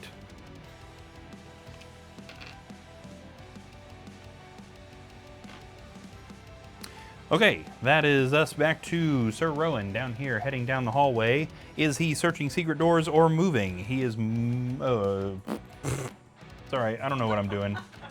I'm having a stroke, guys. He's searching for secret doors, and there are none. My brain decided he was moving before I even saw the color of the card. So when I saw the color of the card, half of my brain was like, that's secret doors, but my mouth was already starting to say moving. It just gave me a stroke. Okay, no secret doors in the hallway. Now he's moving. 1, 2, 3, 4, 5, 6, 7, and 8. So we also need to populate the hallway down here at the bottom. And what we've got is a wall. Oop, wall slightly off camera. There we go. Wall right here. And 2 doors. Door here. And a door here. We also have an ocean orc down here. We haven't seen an ocean monster for quite a while. Ocean monsters trade in a little bit of attack stat for extra movement. So we'll often find them in hallways where they can utilize that movement running up to the heroes before they can do anything about it. That ocean orc is back here.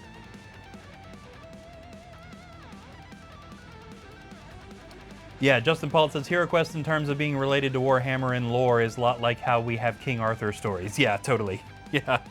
It was more to like fill out the roster than it was anything else and kind of help with interesting storylines. I get the feeling based on that interview that Stephen Baker did not need any help coming up with creative stuff, but it probably helped him to have a base to work from. Justin says it's supposedly set in 3rd edition Warhammer, but people found a ton of inconsistencies. Right, because it was never meant to be taken literally as being in that world. Okay, I do believe Sir Rowan ended his movement right there, right? Because it was 8 and he was here. 1, 2, 3, 4, 5, 6, 7, 8. Yes. Okay. 1, 2, 3, 4, 5, 6. That orc is just barely within range for him to shoot at, but we'll still card this. He doesn't have the other action, does he? Because he searched for secret doors. So it doesn't matter. Yeah, he's there and that's it. Okay. Mordecai. Will we have better luck this time getting rid of the skeleton? I think we are just going to move him and let him shoot at the skeleton, just because he attacks better at long range. Sends a blast of energy from his redwood wand at the skeleton, hitting it with a 2, which it does not defend. Clearly, Mordecai is a much better wand marksman than he is a physical attacker, which, I mean, let's be honest, who didn't see that coming? He's a wizard. Obviously, he's going to be better at casting. Okay, and that takes us to Ragnar, who I think we're going to have follow Sir Rowan down that hallway. 1, 2, 3, 4, 5, 6, 7. By the way, another interesting bit of stuff that I heard in that interview, Merlin, this is just blows my mind. So Ragnar was actually a knight character that Stephen Baker, the creator of HeroQuest, created for himself in a D&D campaign. So Ragnar was the character that the creator of HeroQuest played as, and then decided just as a fun little extra thing to put him in HeroQuest, even though in the original idea, he was just meant to be rescued in that second quest. He wasn't meant to be a playable hero. That was something that I put in. But still, just awesome to see. He talked a little bit about what that character did in his D&D campaign, and that the character was very flawed and wanted to be a paladin, but didn't have any of the personality traits that would allow him to be a paladin. He was a little too willing to do whatever needed done to be a paladin. So it was a very flawed character, which is probably why in the Hero Quest canon they let him turn traitor.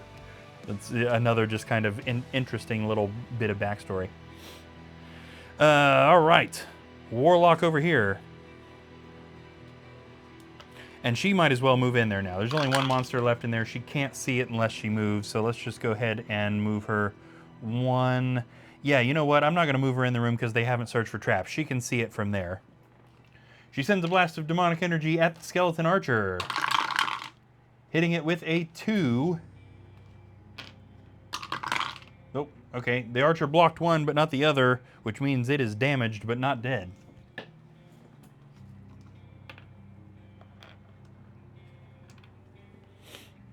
Okay, that takes us to the skeleton archer, which is immediately able to retaliate, shooting an arrow at Tiaga and hitting her with a 1. Which she blocks. Just barely, though. We also have the ocean orc that is down here, able to run straight at Sir Rowan and swing its flail, hitting Rowan with a critical hit of 2. Rowan blocks 1, but not the other, dropping him to 9 body points total. All right, it is now Rowan's turn, actually, as it happens, so he is immediately shooting right back, or not shooting, rather, I guess swinging. Swinging his battle axe at the ocean orc and hitting it with a 2. The ocean orc does not defend, and it is dead.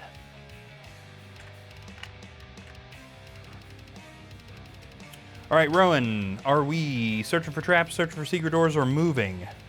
He is moving. Again, no trap searches. We're just gonna keep on walking. 1, 2, 3, luckily, none of those squares are trapped. All right, Mordecai the Wizard up here is going to continue helping get rid of the skeleton archer, and I'd say that line of sight is uninterrupted right there.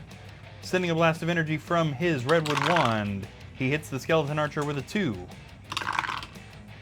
The skeleton archer blocks 1, but not the other. Because it is already damaged, it is dead. Oops. All right, Mordecai, second action. What are we doing? Are we going into that room to search it for stuff, or are we leaving? He's leaving. He's going to let Tiaga take care of that stuff. 1, 2, 3, 4, 5, 6, and 7. All right, Tiaga the Warlock, looking into this yellow room, nothing has been searched for, so we need to determine, is she searching for traps, secret doors, or moving in there and searching for treasure? She is starting off with a trap search, always the smart thing to do. There are no traps in this room. Second action, search for secret doors, or move in there with the intent to search for treasure on the next turn. She is doing that one, so we're just going to move her in 1. Since unless there is a secret door in here, there's no reason to go any further in than that. On her next turn, we'll be starting off with a treasure search. Okay, no monsters on the board, so we are back to Sir Rowan. However, give me just one moment. I'm going to grab something to drink. I've finished the rest of the pop I had and the rest of the water I had down here, so I gotta grab something new.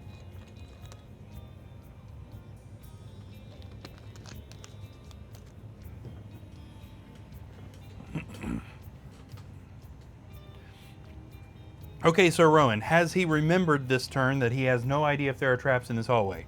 Traps, secret doors, or move? He is continuing to move. 1, 2, and we'll just go ahead and have him open the very first door that he comes up to. He opens the door into the red room and finds no further doors. He also finds a torture rack. So we'll go ahead and put down a dirt card here. Torture rack right here like this. And also a zombie. Oh no, is Gohan here? It's Jelly Zambi. Is Gohan in here watching? It's the terrible zombie that I painted when I was like 12 or something, and I thought like flubber green would be a good color. The jelly zombie is here in the room with the torture rack. Sir Rowan, are we searching for traps in that room? Believe it or not, the answer is yes. I almost can't believe it. He has decided to search for traps in the red room before he does anything else, and it's a good thing because there are two, and he definitely would have stepped on one of them if he did not know about them. There is a spear trap right here, and a pit trap right here. It's kind of... Let's actually flip-flop some walls here a little bit so that that pit trap fits where it's supposed to go. There we go. Okay. Next up is Morkai the Wizard, who is right over here, headed down the hallway, up at the top of the screen. On he moves. 1, 2, 3. Is he going to stop and search for traps in this hallway? Nope. 4, 5, 6, 7, 8. Let's see. Is he going to go into this room and help? Also, no. 9, 10, 11. He is headed for this other door, clearly. Now, yeah, the answer is just always no with these cards recently. Now, he's ended his turn in this hallway, which means he might as well search it for either traps or secret doors. There are a couple of weird things that we could think about here.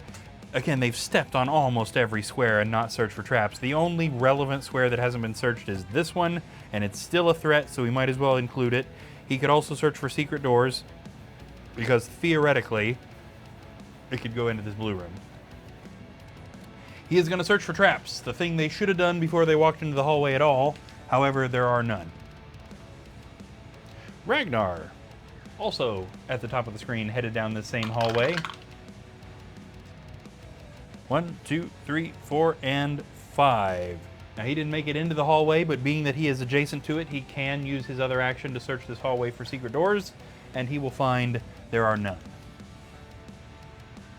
Okay, Tiaga starting off her turn with a treasure search of the yellow room. Let's see what she finds. While she is searching, a hidden arrow shoots from the wall and strikes her. She loses 1 body point. That is unfortunate. So that is the first body point she's lost this quest, but really what makes it unfortunate is that she loses her demon form to an arrow trap of all things. So she is back to regular old normal Tiaga until she can get that spell back. Okay, the only other thing that needs done in there is the secret door search, which she might as well get out of the way. There are none, so on her next turn she'll be headed out of there and down the hallway towards the rest of them. Jelly Zambi. I'm guessing Gohan's not here. Either that or he is busy while the stream is up in the background. 1, 2, 3, 4, and 5. The zombie swings its cleaver at Sir Rowan, hitting him with a critical hit of 2. He blocks 1, but not the other, dropping him to 8 body points.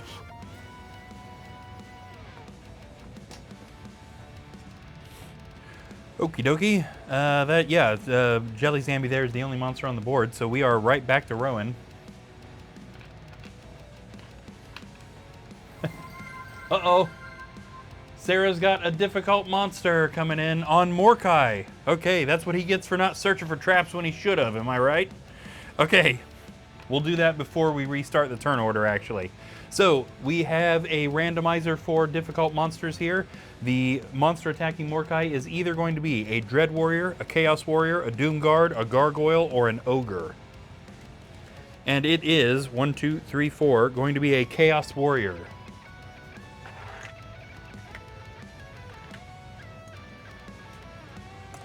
Bang! Chaos Warrior jumps out of a hidden compartment in the door, which he somehow fit into. We will leave how in the world he got in there as a story for another day. The Chaos Warrior swings its axe at the wizard, hitting him with a 3. He blocks 1 and takes 2. Ouch, this drops him to 6 body points. Okay, back to the beginning of the turn order. We are at Sir Rowan, who should be able to take care of this zombie. And then the heroes have got a much worse problem than a zombie to also take care of. Of course, Morkai's still got plenty of spells, so he's not really... we're not in, like, trouble here, but we definitely want to take care of that guy.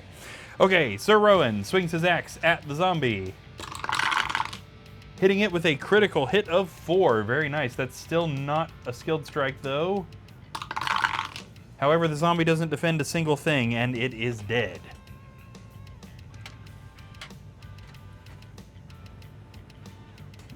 Alright, so Rowan's second action. Now, he can attack again, or he could fire at that Chaos Warrior. We might as well do something else to do with this room.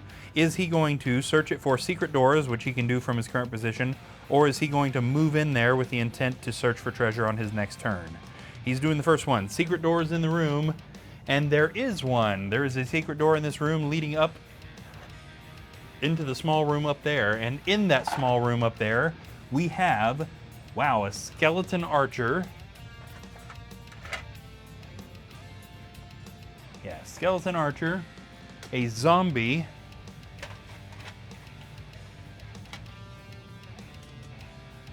and a mummy. So I'm going to go out on a limb and say that these guys have been stuck in that tiny little room for quite a while. How did they get up there? What were they doing there? And now what are they going to do now that they're free? We'll find out on the monster's turn.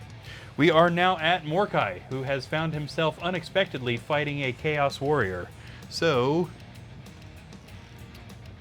yeah, here's what we're going to do. He's got a Courage spell. Now, that's arguably kind of a waste of the Courage spell, but no, he's got a second one. So don't forget, guys, that we have the ability to get doubles of spells because their spells are randomly selected from a big old pile. You could probably argue that this is overkill. Courage ought to be used for a room full of monsters, really, but this also means that he should theoretically be able to take this guy out without needing any other help. So this gives him 2 extra attack dice until he can no longer see any monsters. That should hopefully give him a little bit of extra power here. For his second action, he is swinging the wizard's staff, boosted by courage, and hitting the Chaos Warrior with a 1. Which the Chaos Warrior defends, because yeah, of course it would. So much for not needing help. Nothing. Yeah. Okay, Ragnar. On he moves down the hallway. 1, 2, 3, 4, 5, 6. Is he helping Sir Rowan? Nope. Whoops. 7 and 8. So he is helping Mordecai here. I guess that makes sense, honestly. Mordecai's definitely got the bigger threat. Now, he can only attack by shooting, but I think that's going to be okay. So here's what we're going to do here as well. Now, Ragnar has 3 knight skills. These skills are kind of like spells, except they don't take an action to utilize. So before he attacks, he is also going to invoke his Rallying Call skill. The knight and every hero in the same room or corridor may roll 2 extra defense dice until there are no longer any monsters in the knight's line of sight. So this is going to apply to himself, Mordecai, and Rowan. So as long as there is some sort of monster somewhere that Ragnar can see, all of these guys are going to get 2 extra defense dice, which is going to be very nice for all of them. Because that was not an action, Ragnar can also load up an arrow into his crossbow and fire at the Chaos Warrior, hitting it with a 1, which it blocks. That guy is not going down easy. That leaves us with Tiaga, who's alone up here in the yellow room. There is nothing else to search there, so she just needs to move on out. 1, 2, 3, 4, and 5. Just like that. Nothing else to search in that, so unfortunately nothing to do with her second action. Monster's turn. Let's take care of these undead guys up here first. Now, none of them are going to reach Rowan. 1, 2, 3, 4, 5. 1, 2, 3, and 4. However, we'll get them on the way. 1, 2, and the skeleton archer will just leave there. 2, 3, 4, 5, 6, because that puts him just perfectly in range to shoot. So at least one of them's doing something. The skeleton archer fires an arrow at Rowan, but misses him. That is a pretty long distance to try and shoot when you're dead and you don't have eyeballs. We also have the Chaos Warrior attacking Mordecai, swinging its axe and hitting Mordecai with a 1. Come on, Chaos Warrior, if you're going to hang on and survive, at least hit a little harder. Well, okay, but Mordecai doesn't block it, dropping him to 5 body points. Maybe he was on his lunch. Yeah, I guess so.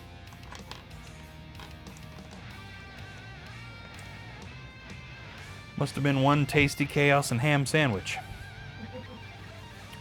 Okie dokie. Oh, I also did not roll the extra 2 defense dice just there. Come on, brain. Focus. Focus. It's already done now, but I'm going to remember that for future turns. He should have rolled 5 defense dice, not 3. Okie dokie. Sir Rowan. I'd say he is now going to move into this room and start taking on these guys head on. He attacks a little better at close range, so it makes sense here. Swinging his battle axe at the zombie. He hits it with a 2. The zombie does not block, and he is successful in killing the first of the 3 monsters.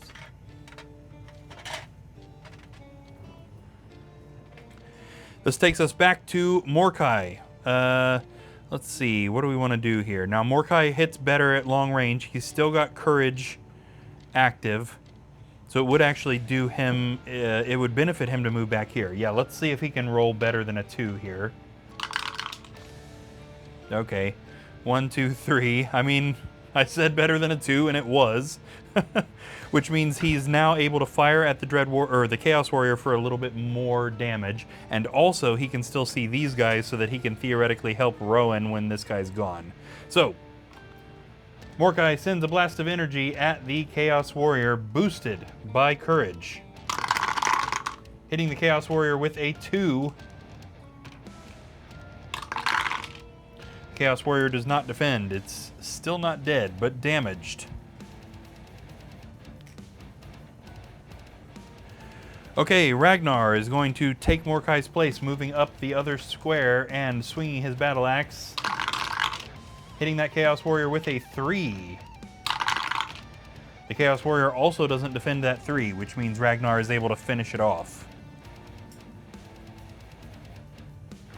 Okay, one unfortunate stupidity on my part is that now Ragnar can't see any other monsters, which means the rallying call is now ineffective. And both of the opportunities that I had to use it, which should have been on the last monster's turn for both Rowan and Morkai, I just forgot about it and didn't do it. So that was just totally wasteful on my part. But what are you going to do? Players do that sometimes too. All right. It is Tiaga's turn.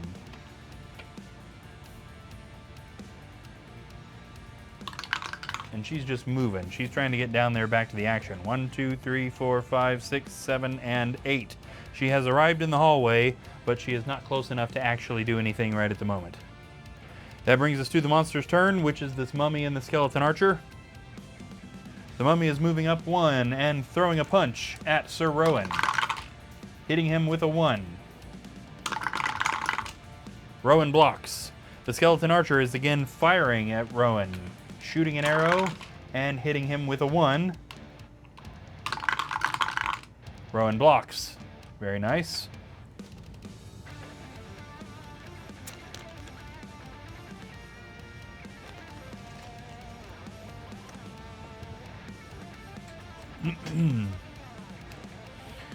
Okay, despite the fact that my right hand is still swelling, and I'm not sure why, this has definitely given me what I need. I hope you guys are all doing good out there. I see we've still got a few followers. Hope you're all doing good and enjoying watching the Hero Quest, listening to some good tunes. I did not have a very good day today, thanks to some serious technological malfunction, and I've been looking forward to doing this all day, and it is definitely hitting the spot. It's good stuff. Okay, back to Rowan. Swinging the battle axe at the mummy. Hitting it with a 2. Blocked one, but not the other. So not dead, but damaged. What else can he do? Nothing else can be searched in this red room until that monster is dead, so I suppose that's it. Okay, now Morkai was able to hang on to the courage basically because he was still within sight of these other monsters, so he might as well, while he's boosted up here, help Rowan. So Morkai sends a blast of energy from his redwood wand, boosted by courage, at the mummy, hitting it with a 2. The mummy blocks 1 and takes another one, still not dead. And also Mordecai can't do anything else unless he was going to cast a spell as well. You know what? I think we actually will. I think he is going to cast his rock skin spell on Ragnar. So Ragnar was affected by a rust spell right at the very beginning of the quest, which destroyed his chainmail, which dropped his defense lower than everybody else in the quest. So we'll go ahead and cast this rock skin and kind of at least temporarily make up that extra dice that Ragnar lost. Until he takes damage, he'll be back to defending the same as the other heroes. Okay, and it is Ragnar's turn, so we'll go ahead and have him open that door. One. Opening the door into this brownish room, we find another door. I need to put that on camera. There we go. A cupboard. And that is all. Okay. This has also got a special note. I wanted to make sure I knew what it was. He's got a couple of extra movements, but is he going to search for traps before he walks into the room? No, he is not. What a silly thing to do. 2 and 3. Luckily, neither of those squares was trapped. That's the rest of his movement. Is he going to search for traps, search for secret doors, or treasure? That's right, he likes treasure, so we're going to double weight that. So traps, secret doors, treasure, or treasure. Let me shuffle my randomizer deck here real quick.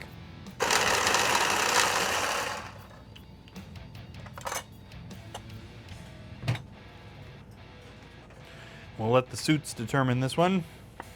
He is going to search for traps now that he's already standing in the room. And there are no traps in this room.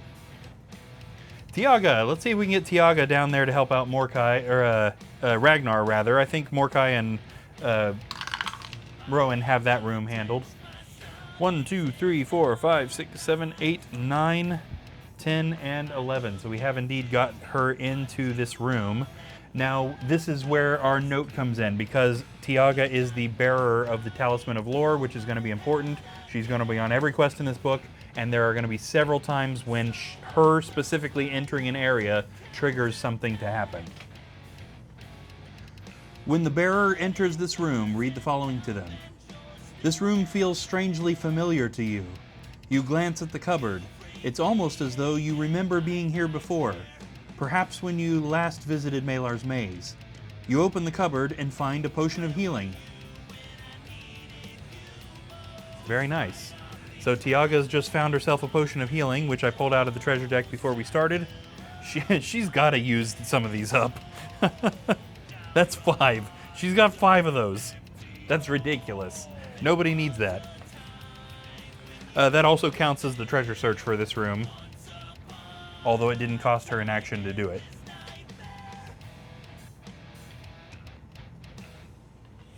Having said that, she does still have an action available to her. All she's really done is move, other than that sort of weird forced text.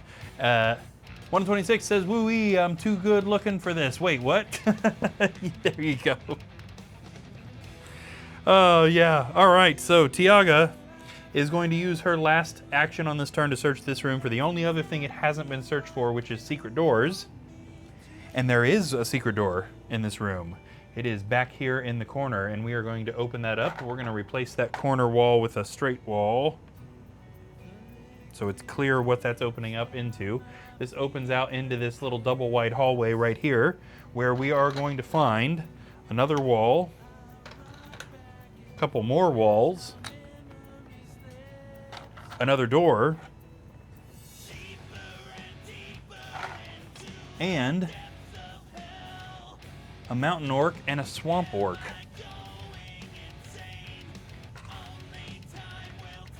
Here we go, we got the mountain orc right here, and we'll use an Avalon Hill orc for that, but then for the swamp orc we'll get a Milton Bradley orc so I remember which one's which. These guys are not painted yet. Now swamp orcs trade out defense for attack. So you don't want to get hit by a swamp monster, but they're not super hard to kill. So they come from the dark swamps, which means they're not super used to seeing in the light. However, their attacks are much more wild. Now, unfortunately, that ends Tiaga's turn. which means these monsters are now active during the monster's turn. Let's take care of them since we're already pointing at them. Both of them are going to be able to move 8 spaces. 1, 2, 3, 4. We'll get the Mountain Orc attacking Ragnar, swinging its sword and hitting him with a 1. See if that rock skin holds up. It does, just barely. He blocks that. And the Swamp Orc, 1, 2, 3, 4, 5, attacks Tiaga, swinging its sword and hitting the Warlock with a 1, which she blocks. Okay, over here we've got these 2 monsters, both of which are attacking Rowan. The Mummy swings a fist at the Knight, hitting him with a 2, which he defends. The Skeleton Archer fires an arrow at him, hitting him with a 1, which he does not defend. Dropping Rowan to 7 body points. Okay, that brings us right straight back to Rowan here, who is going to retaliate to that mummy with a battle axe to the face. Swinging his battle axe, he hits that mummy with a 1, which theoretically is enough to kill it as long as it doesn't defend. And it doesn't. Surprising. Usually mummies are pretty good with defense, but not this time.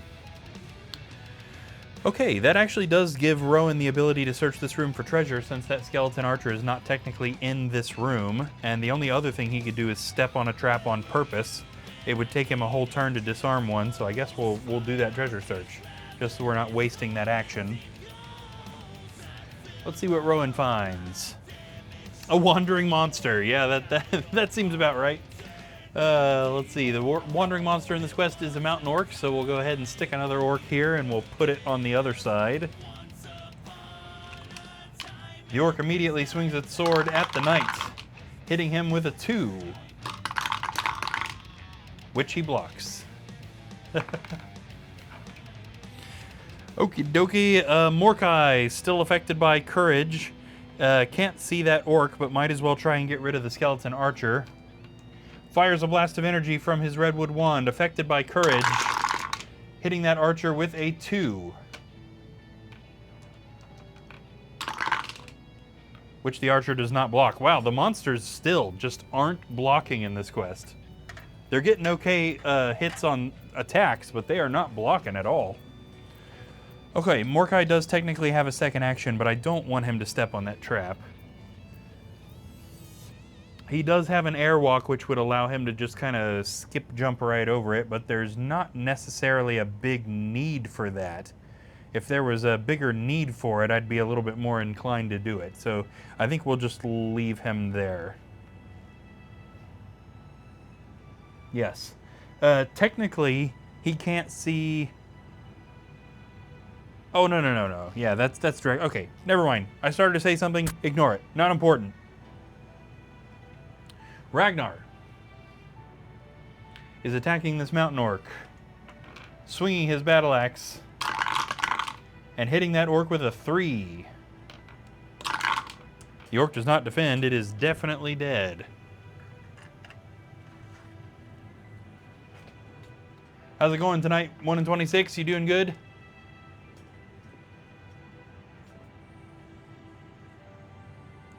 Hopefully so.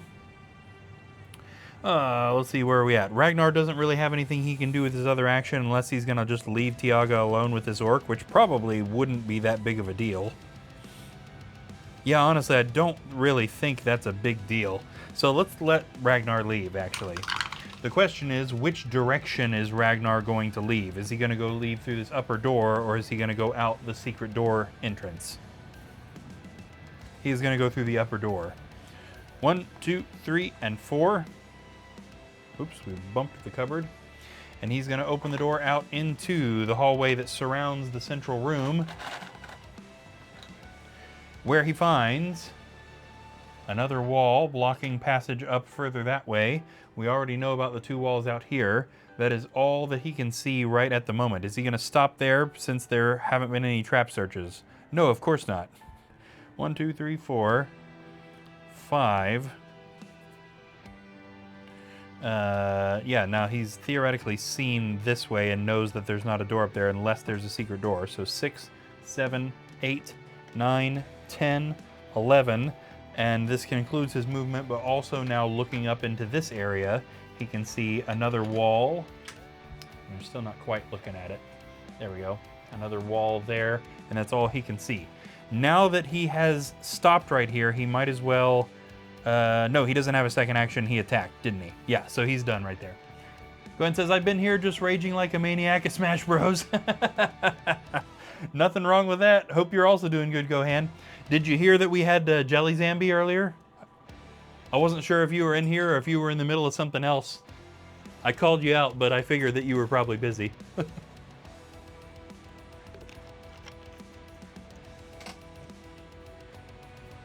They killed him pretty easily, but he was there just for a moment. Okie dokie, coming back down over here to Tiaga. She's got a swamp orc here, and I think what we're going to do with her, because she attacks better at long range, is we're going to scoot her back one. And then she is going to send a blast of energy from her redwood wand, hitting that orc with a 1. That's not going to kill it. And it also doesn't defend, but it's still not dead. Gwen says, yeah, screaming my lungs out at Smash Bros. Yeah. I feel that. I try so hard not to rage at video games, but I still do. They feel so much to me like they should be relaxing, and so therefore screaming at them is like partially defeating the purpose, but it just happens. Okay, this orc. Monster's turn now. Orc chases Tiaga and swings its sword at her, hitting her with a 2.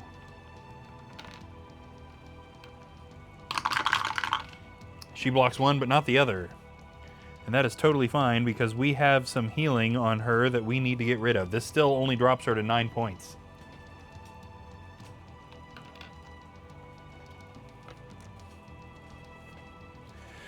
Okie dokie.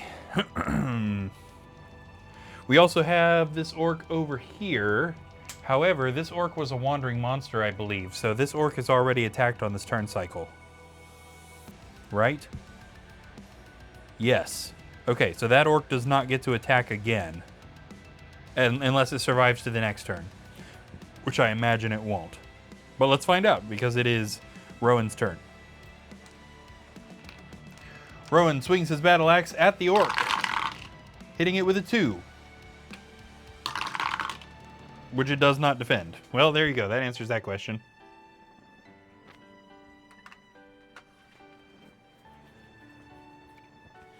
Okay, Rowan. Now, I know I had him treasure search because it would take him an entire turn to search for traps, but I guess I didn't really take into account that disarming a trap is actually the same odds as successfully jumping a spear trap. So honestly, he might as well just step on that. Yeah, he doesn't have anything that lets him just kind of magically cross it. So either it's going to hit him or it isn't, and it's the same as if he tried to disarm it. And Mordecai doesn't have a better chance, so no point in waiting. So he's going to just step on the spear trap and see if he hits it. As long as he gets a shield, he's okay. He did get a shield, so no worries there. Spear trap does go off, but it doesn't hit him. So 1, 2, 3, 4, 5, and we'll just let him head up to that little room there. And I'd say there's probably no point in having Mordecai follow him. So we already knew what was in this room, and unless there's a secret door up there leading into the other small room, there's going to be nowhere else to go. So it's just going to be a treasure search, and then he's going to be coming back down unless there's a secret door there. So Mordecai's courage wears off, but let's go ahead and send him the other way. So the wizard is going 1, 2, 3, 4, 5, and then he might as well help with this swamp orc that Tiaga is fighting. Sends a blast of energy from his redwood wand at the swamp orc, hitting it with a 2.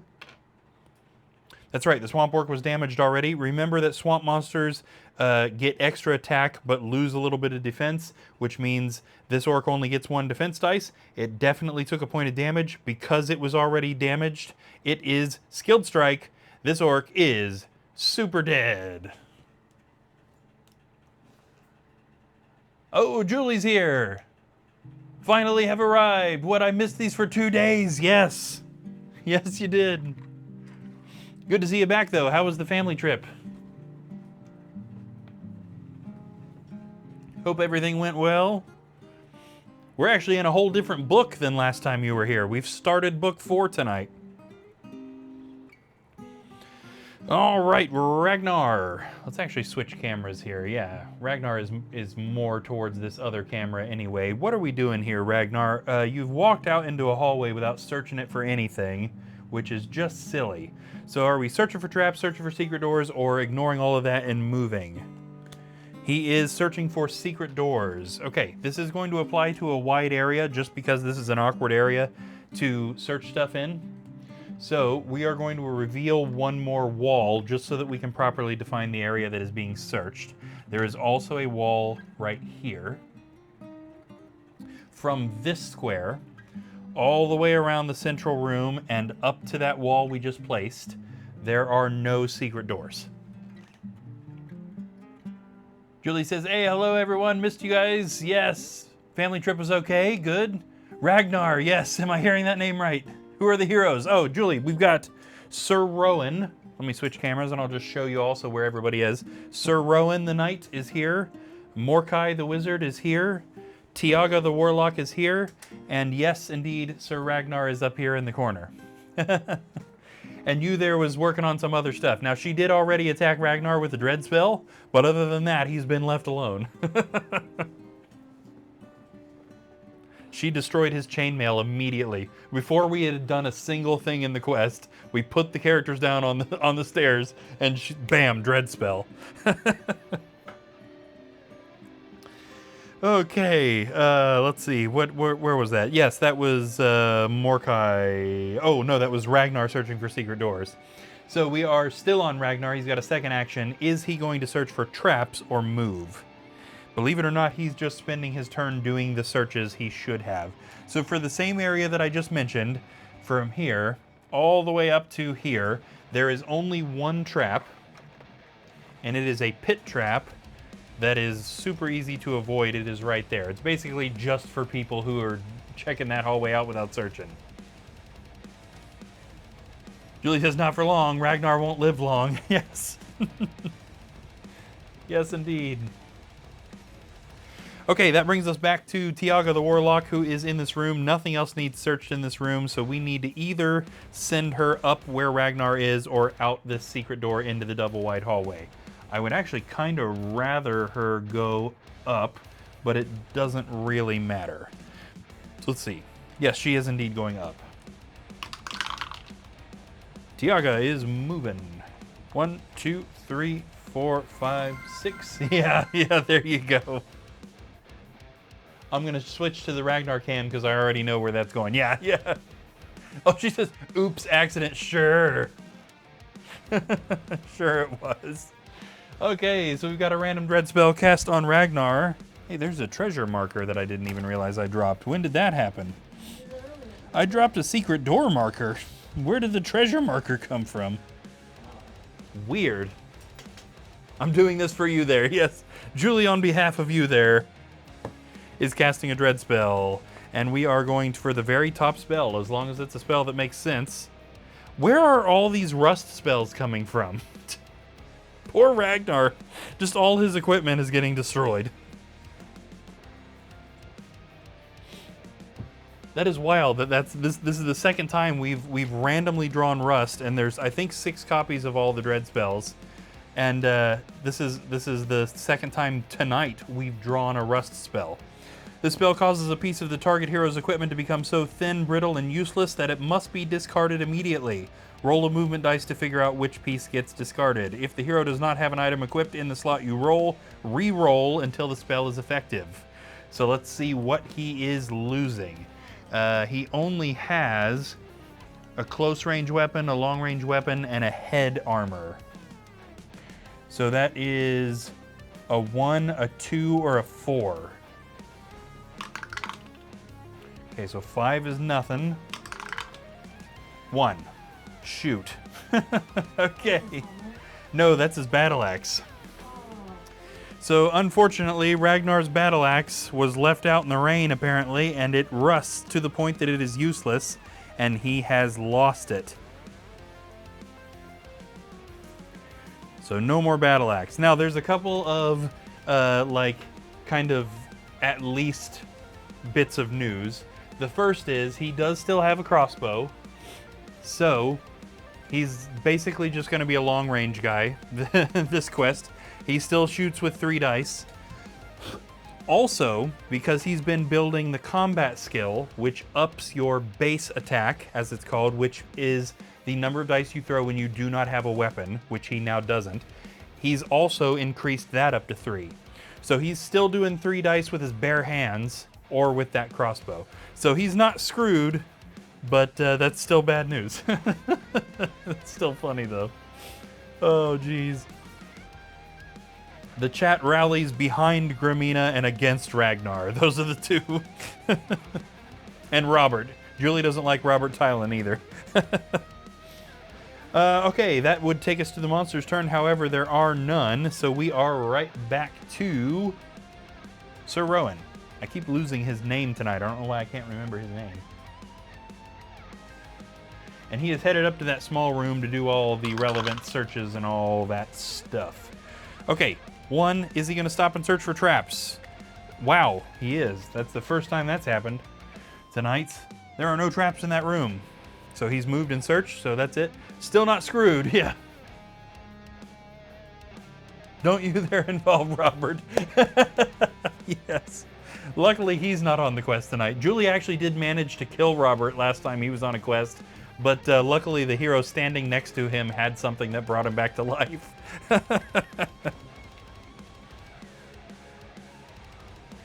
Okay, where is Morkai? Morkai's down here in the yellow room. So we've got 2 heroes headed upward. We'll take Morkai and Rowan out this way towards this other door. So let me move the camera in that direction. Morkai, there's nothing left to search in this room, so we're just moving.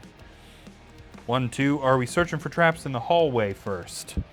Yes, he is, and that is good, because there is a spear trap. A totally avoidable spear trap, but a spear trap nonetheless.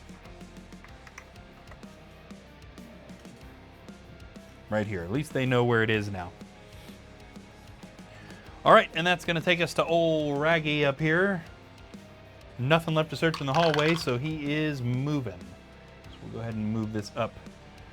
1, 2, 3, 4, 5, 6, and then moving here, he does see that there is a door here. And for anybody who's familiar with this quest, yes, I did edit the location of that door just because the one downside of the 3D board is putting doors on corners means that we just have this kind of awkward gap right here, which is no good. So I edited the location of the door so that it wasn't on the corner. Julie says, I was hoping to kill Robert completely. Yes. He's not moving for long. Yes. Okay, so we've completed his movement there. He didn't get close enough to open that door, but he is up there. All right, and that is Tiaga then, who's also on camera. That's nice that they separated in the turn order in a way that we can kind of leave the cameras. Tiaga is also headed up that way. 1, 2, 3, 4, 5, 6, 7, 8, and 9. Also didn't quite make it to the door. Go ahead and says, who needs a potion? You know, believe it or not, everybody's okay right at the moment. It's surprising, isn't it? So Ragnar doesn't have any potions of healing, but he's still okay, doing okay on health. Everybody else is actually loaded with potions of healing, particularly Tiaga. We actually need to get them using some of those to put them back in the deck, because the more potions the heroes hoard, the more chance we start drawing bad stuff out of that deck.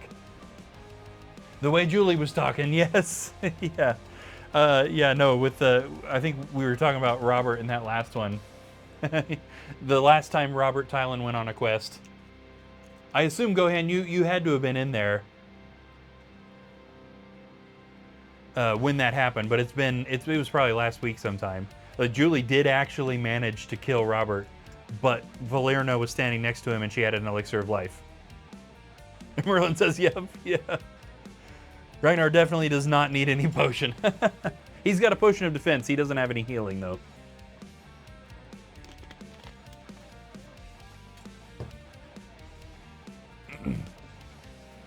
Ooh, you know what?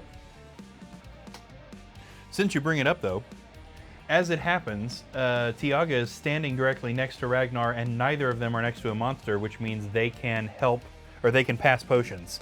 And being that Tiaga has 5 potions of healing, which is ridiculous, she might as well pass a few of those off to him. Yeah, let's do that. I'm actually gonna have her pass off 3 of her 5 healing potions to him. Just to kind of even it out, and also because Ragnar gets targeted so often. It'll be nice for him to have potions available to him if there's nobody in the chat to save him from the other half of the chat. There we go. Yay, strategy! That's right.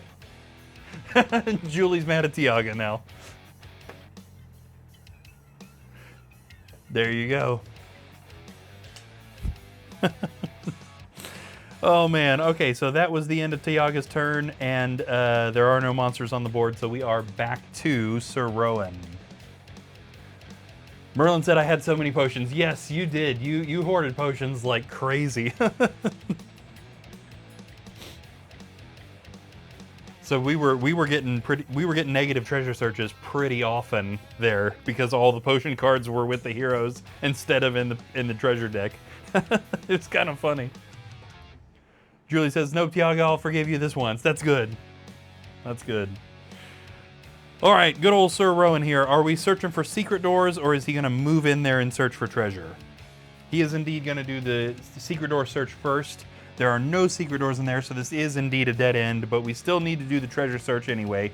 So with his second action, we'll move him in there so he can treasure search next turn. Julie says, "Hey, I'll make living hell to Ragnar." There you go. And Gohan says, "Doors!" I'm saving for Robert. There you go. Yeah. I don't remember... last time we talked, Merlin, I don't remember if I had mentioned this to you or not, but on Twitch here, there's something called channel points, which is down in the bottom corner, the bottom left corner. And if you click on that thing there, you can see a bunch of options that you can spend those points. They don't equate to money, by the way, so you're not spending money there. And you can make stuff happen in the quests. So you can gift heroes potions, you can make monsters attack them, you can make spells happen, which is what Julie just did. So all sorts of stuff that you can do to affect the quest, and we're adding more and more stuff every time. Julie said I was saving until I heard the word Ragnar, and I chose to do so, saving up for Robert. Yes!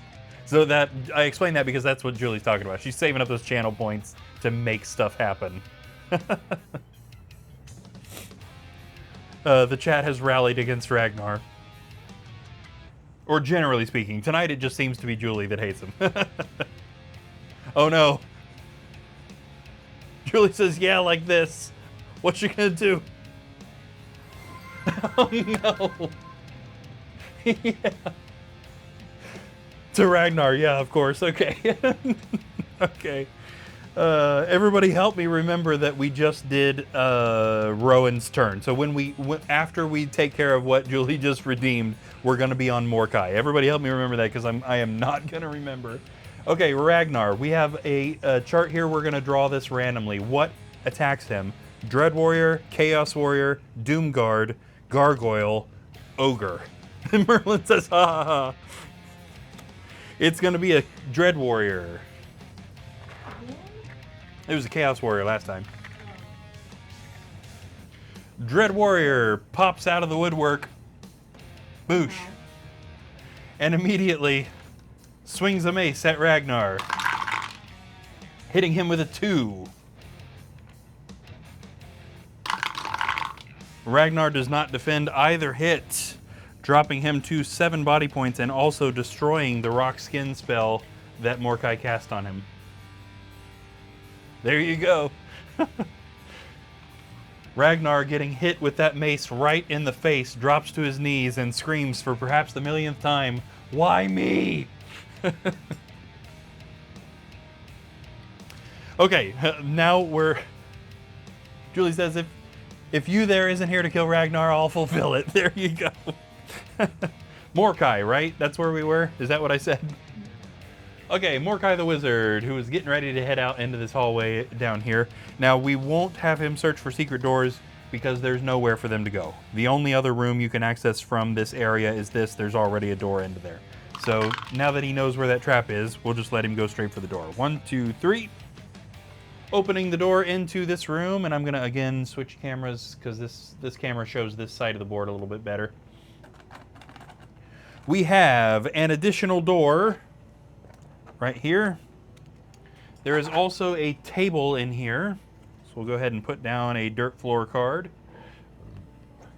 Shout out, by the way, to Merlin, because putting the cards down to make the furniture take up the proper amount of space on this bigger board was totally his idea. Fantastic idea. Mountain Goblin. Got a Mountain Goblin right here. And a Dread Warrior also hanging out in this room.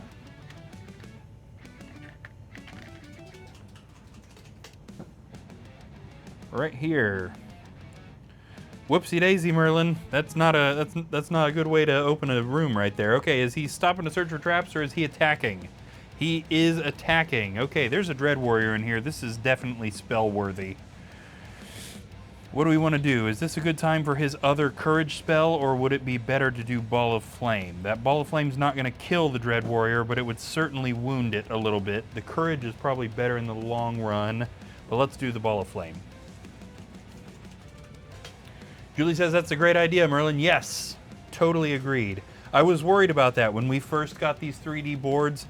The squares are 1.5 inches, whereas on the original Hero Quest board, or at least the Avalon Hill Hero Quest board, the squares are only 1 inch.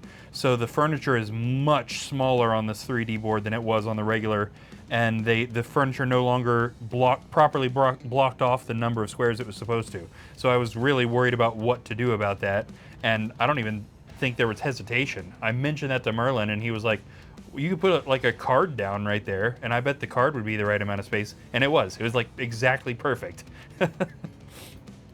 Okay, Merlin is casting Ball of Flame on the Dread Warrior. It is immediately engulfed in flames.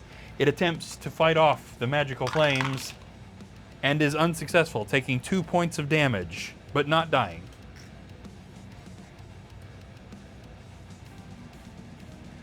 $126 says, real talk, whatever that is. Are you feeling better tonight? Sava said you were beat or something.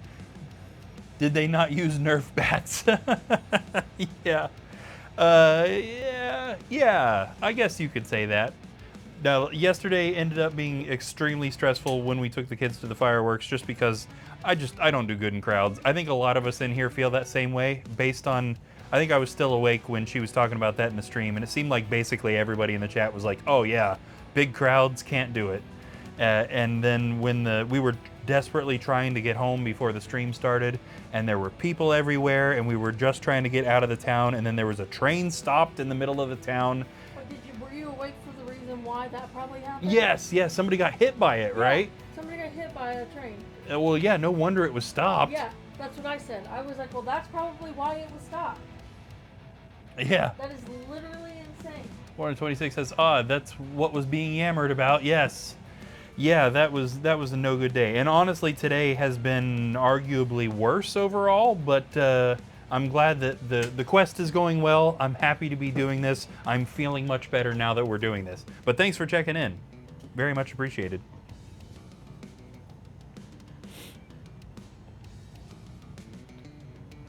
There was a period today during which I thought that the external hard drive on which we keep all of the Midnight Quest related things had also died. And I was ready to pack it all in and sell everything and pretend nothing had ever happened and just quit my job and go get a real job and just, forget it all, basically. Because also my other external hard drive that has everything I've recorded since 2013 died recently, and I still am not sure that everything is lost, but it seems that way, that everything is lost. So when this one appeared to do the same thing, different hard drive, different computer, different location, it upset me. It ended up being okay, but something's wrong with it. Have you ever looked into a NOS or the NAS? I think Justin was telling me about that recently. Is that the thing that can hold a bunch of drives and they're just constantly utilizing each other as backup, so if one goes bad, you've still got them? Okay, yeah. I unplug my NOS every lightning. Is it NAS or is it NOS? Either way, every lightning storm just to be safe. Yeah. Runs off your modem router. Oh, yeah. Either, okay. Running it off the modem or router makes me nervous too because our internet also sucks. Oh, we're at Ragnar. Let's poke the camera back up there. So Ragnar is also fighting him a Dread Warrior right at the moment. It's much easier to unplug instead of every PC in the house. That's true. That is very true.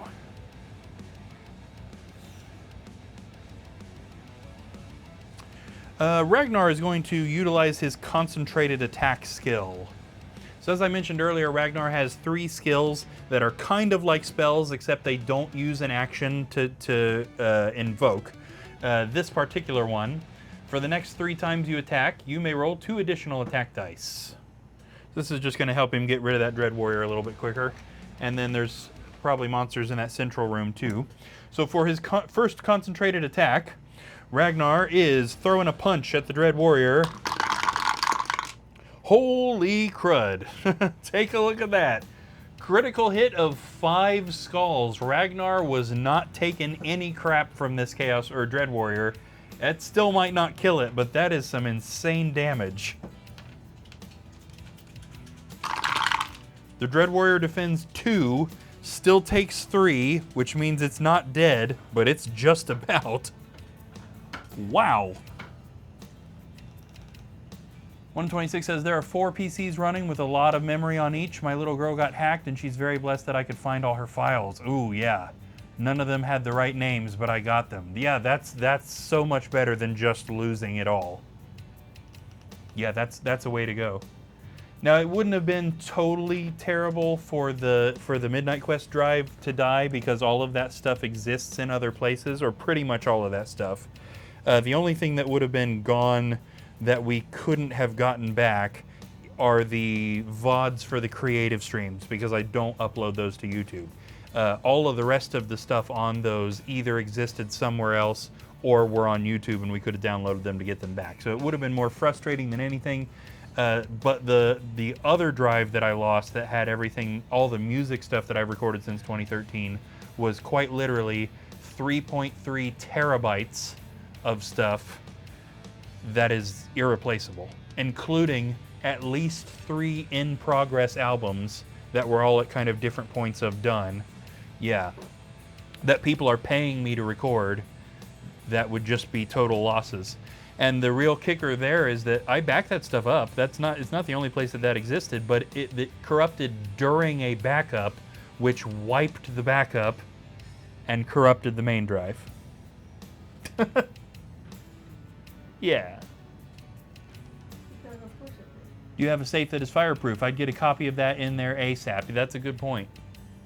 I've right at the moment, both the broken drive and the backup drive, which was wiped but not broken, are with a professional who's trying to recover the files. I used to set up concerts, so I understand. Yep. That was a bad day.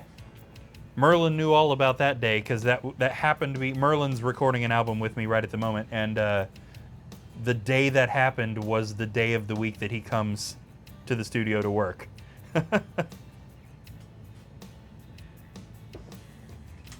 Bands are very creative, it's just getting people to pay attention. Yes, these days there's no money unless you sell tickets and merch. Yes. Yep, no money in album sales.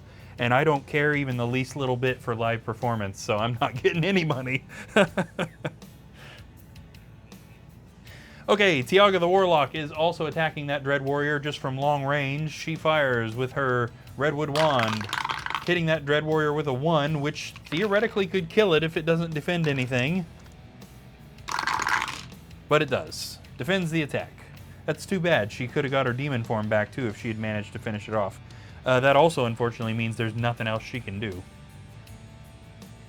Yeah, it seems there's always a squeaky wheel or two in bands that I've been in.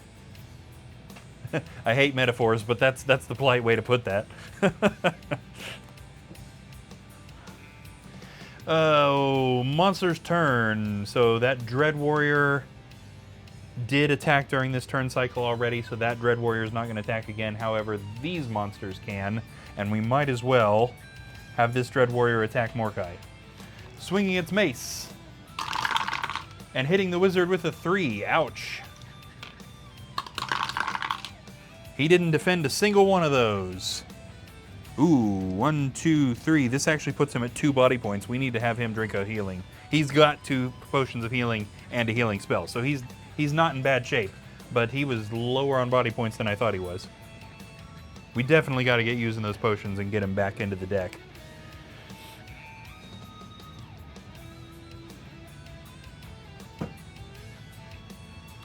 Ah, one other question. Have you tried the solo RPGs they sell these days?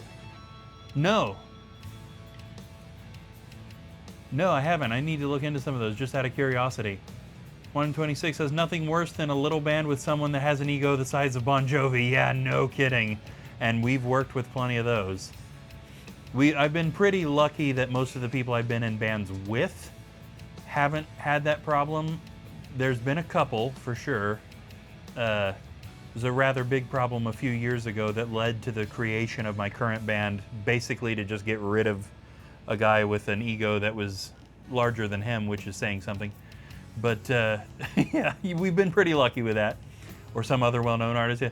Who's the real ego guy people fuss about? Axl. Yeah, Axl, definitely. Yeah, Merlin's talking about the same guy I was. I knew one who thought he was Bon Jovi. Yeah. Yeah. He threw his opinions around as if he was as famous as Bon Jovi and that everybody should take his opinions as being that important. Yeah, oof, yeah, no kidding. It worked out. It was painful at the time, but I'd rather be in the band that Merlin and I are in now than that band. So it worked out, but it sucked that the situation happened. It was not a pretty breakup. He should have joined a punk band. Might have worked out better, yeah. Well, now he essentially has no band, so... Because his whole band left to form a different band. Whoops-a-daisy. A little Johnny Rotten, yes. Oh, geez. Okay, so we are back to Rowan, who is now kind of behind everybody else. Rowan is still back over here in this little room, and he needs to do a treasure search before he can catch up with everybody. So he needs to help Mordecai when he can get over there. Let's see what Rowan finds in the little room. He accidentally triggers a spring-loaded mechanism which crushes a glass vial and showers him in a stinging purple liquid. It's poison. Roll 1 combat dice. If it lands on a skull, he loses 1 body point. On any other result, he is unharmed. Ah, he has lost 1 body point as a result of the poison. Now, he's still doing okay body point-wise. He is down to 6 now. So now that we've done that, let's get him rolling out of there. Okie dokie. 1, 2, 3, 4, 5, 6, 7, 8, and 9. So he is... Whoops. 1 second. Let's do that again because I wasn't looking close enough. 1, 2, 3, 4, 5, 6, 7, 8, 9. There we go. That's what I thought. Hitting another round of DRG. Right on, man. What time is it? This cord is blocking the time. 2:30. Okay. Yeah, we're close enough we can finish. We've only got a few more rooms left. It might go a little past 3, but it won't be much. We're past the point of stopping halfway, for sure. Okay.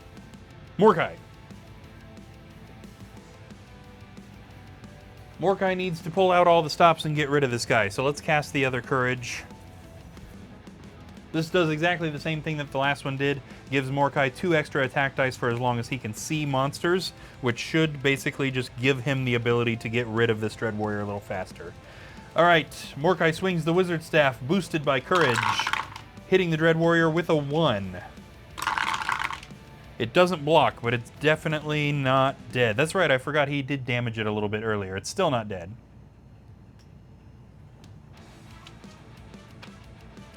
Okay, that's going to take us up to Ragnar, who is working on getting rid of that Dread Warrior up there. He still has his concentrated attack active. This is going to be the second of 3 attacks affected by that. He throws a punch. at the Dread Warrior, hitting it this time with a 2. Not quite as lucky as last time. The Dread Warrior defends 1, but not the other, which is the final body point it needed. That Dread Warrior is done.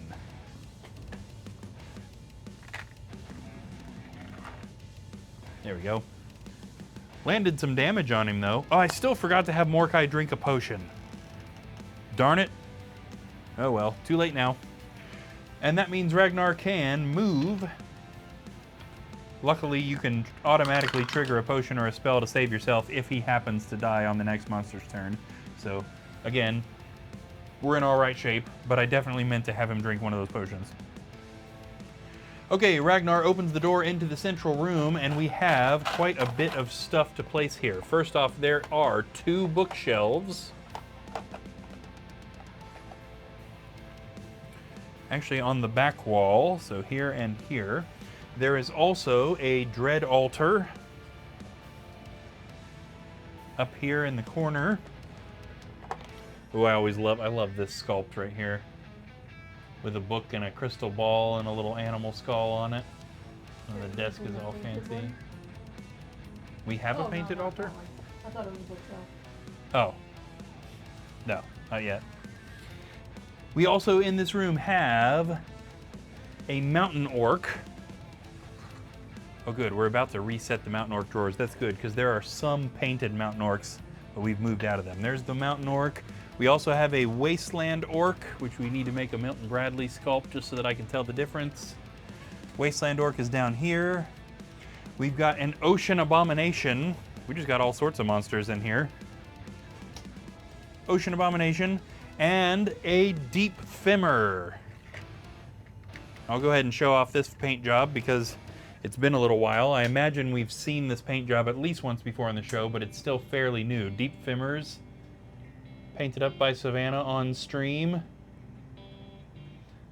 These monsters, of course, usually live in the deepest, darkest tunnels under the mountains. They are completely blind, but you do not want to get hit by one, because if you're going to survive in the deepest, darkest tunnels, you got to be strong. All right, that's what we're looking at in this room. Ragnar, are we bounding in there, or are we stopping? He's bounding. When doesn't he bound? Okay, in that case, there is a likelihood he's going to step on a trap he should have searched for. So what monster is he bounding up to? We got 4 monsters, so we'll go hearts, diamonds, clubs, spades. Diamonds. So that was the deep femur. Of all the ones. Which is indeed right there is a pit trap. So, always search for traps. Let's see if he jumps over it. If he's got a shield of either color, he's okay. Nope, skull. He fell in the pit trap. He was so excited to get to that. He was like, cool, bunch of monsters. I'm going to kill them. Nope. And then, whoop. This drops him to 6 body points. Down into the hole he goes. Now, one benefit is that the monsters can't attack him while he's in a pit trap. So otherwise he would have been completely surrounded in this room, and that would have been incredibly stupid. But at least that didn't happen. Okay, Tiaga. Only got a 2, 1, 2, so she's just kind of poking her head into the room. Now, what is the strategically smart thing for her to do here? So she's got a consuming flame spell, which would theoretically get rid of a couple of the monsters in this room, which isn't the most terrible idea, or she could trap search, because just because you found one doesn't mean you found all of them. So it's still a good idea for somebody to trap search here. Let's card this. We'll say red, she searches for traps. Black, she's going to cast that consuming flame spell. Okay, well there you go. The King of Clubs says that she is casting consuming flame. Allow me to read what happens. This spell may be cast on any 2 monsters within the caster's line of sight, consuming them in magical flame. It will inflict 3 body points of damage. The monsters then roll 3 red dice. For each 5 or 6, the damage is reduced by 1 point. So we got a couple of things. First off, we need another red dice to roll. we are going to have her cast this on the Deep Femur and the Abomination. Those are the two kind of big threat monsters in this room. Both monsters are immediately consumed by flames, or at least engulfed in flames. For the Deep Femur, how many points does it throw off? It actually throws off 2 and only takes 1 point of damage. That Deep Femur is having none of that nonsense. How about the Abomination? The Abomination also manages to resist 2 of those body points and only take 1. Now, Wasteland Abominations, I think, only have 1 body point. These guys surely have more than that. Ocean Abominations. Yes, Ocean Abominations have 3 body points. Okay, yeah, so definitely neither of them died. That's a little disappointing. That spell is usually a little bit more effective than that. Okay. That brings us to the monster's turn. So since we're already facing up here, we just need to send one of these monsters up there to attack Tiaga. As I mentioned, nobody can attack Ragnar while he's down in that pit. So, which one of those monsters is going to go over there to Tiaga? Any of them have enough movement? I would think.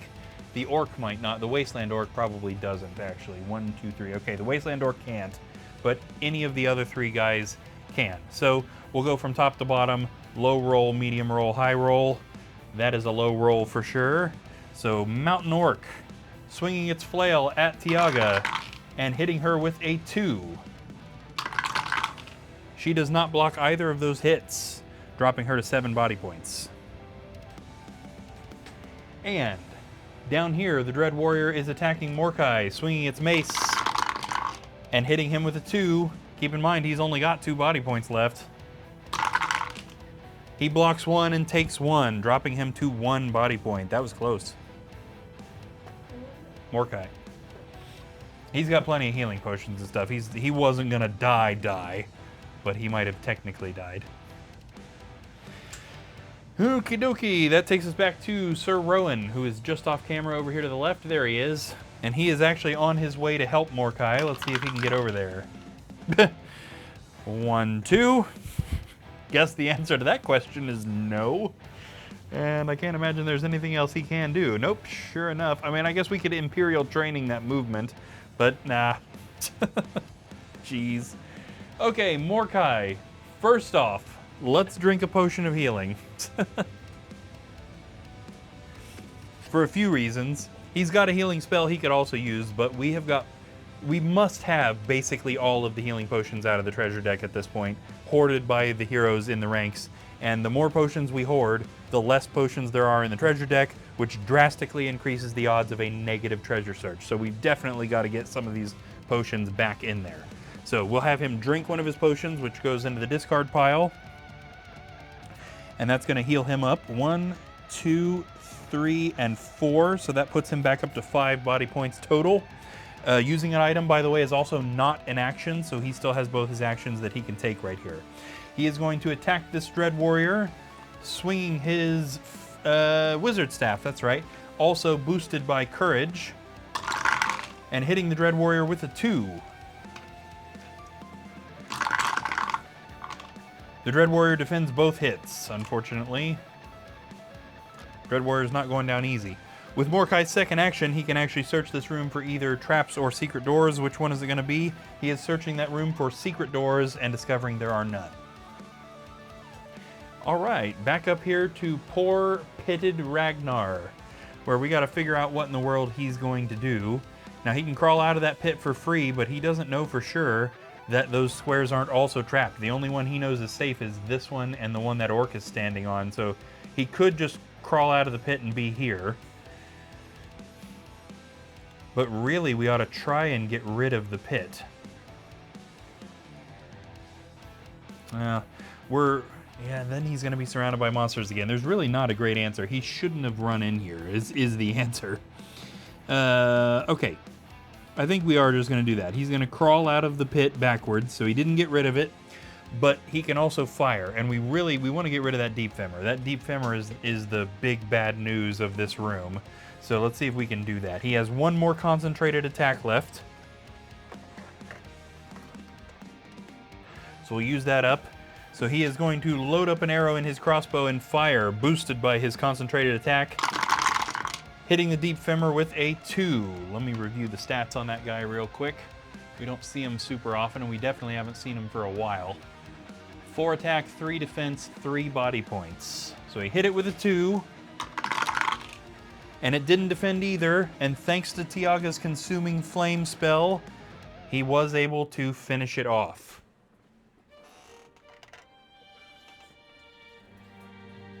Okay, now we have to hope he can survive hits from those other monsters since he's gonna be surrounded.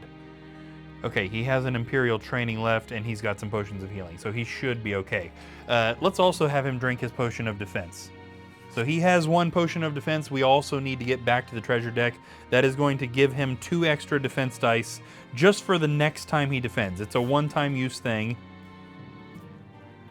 So actually I'm gonna lay that on his card in an effort to help me remember that we did that.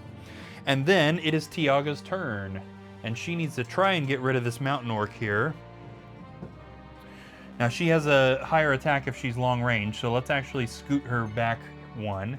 And then she is going to fire a blast of energy from her redwood wand, hitting the orc with a 1. And it doesn't defend, but it's not dead. That's unfortunate. She keeps damaging monsters and not killing them. And she moved and attacked, so it is the monster's turn. Okay, this orc is gonna just basically chase her out there. Swinging its flail, the orc hits her with a 1. And she does not defend, unfortunately, dropping her to 6 body points. Also up here, we have a wasteland orc swinging its axe at Ragnar, hitting him with a 2. He defends 1 and takes the other, dropping him to 5 body points. We also have this Ocean Abomination, which, keep in mind, does not trigger traps. 3 attack, 2 defense, 3 body points. The Ocean Abomination thrusts the spear at Ragnar. Ouch, hitting him with a critical hit of 3. He defends 1 and takes 2, dropping him to 3 body points. Boy, rushing in here was a profoundly bad idea. Down here, we've got the Dread Warrior on Morkai, swinging its mace and hitting him with a 2. He blocks 1, but not the other, dropping Morkai to 4. Hey, guess what? I forgot to do that potion of defense for Ragnar. Okay, I guess we'll keep it active for the next turn so that at least it can do something. Dang it. I even put it on his card. I said, like, I'm going to put this here in an effort to help me remember to do it. And I still didn't.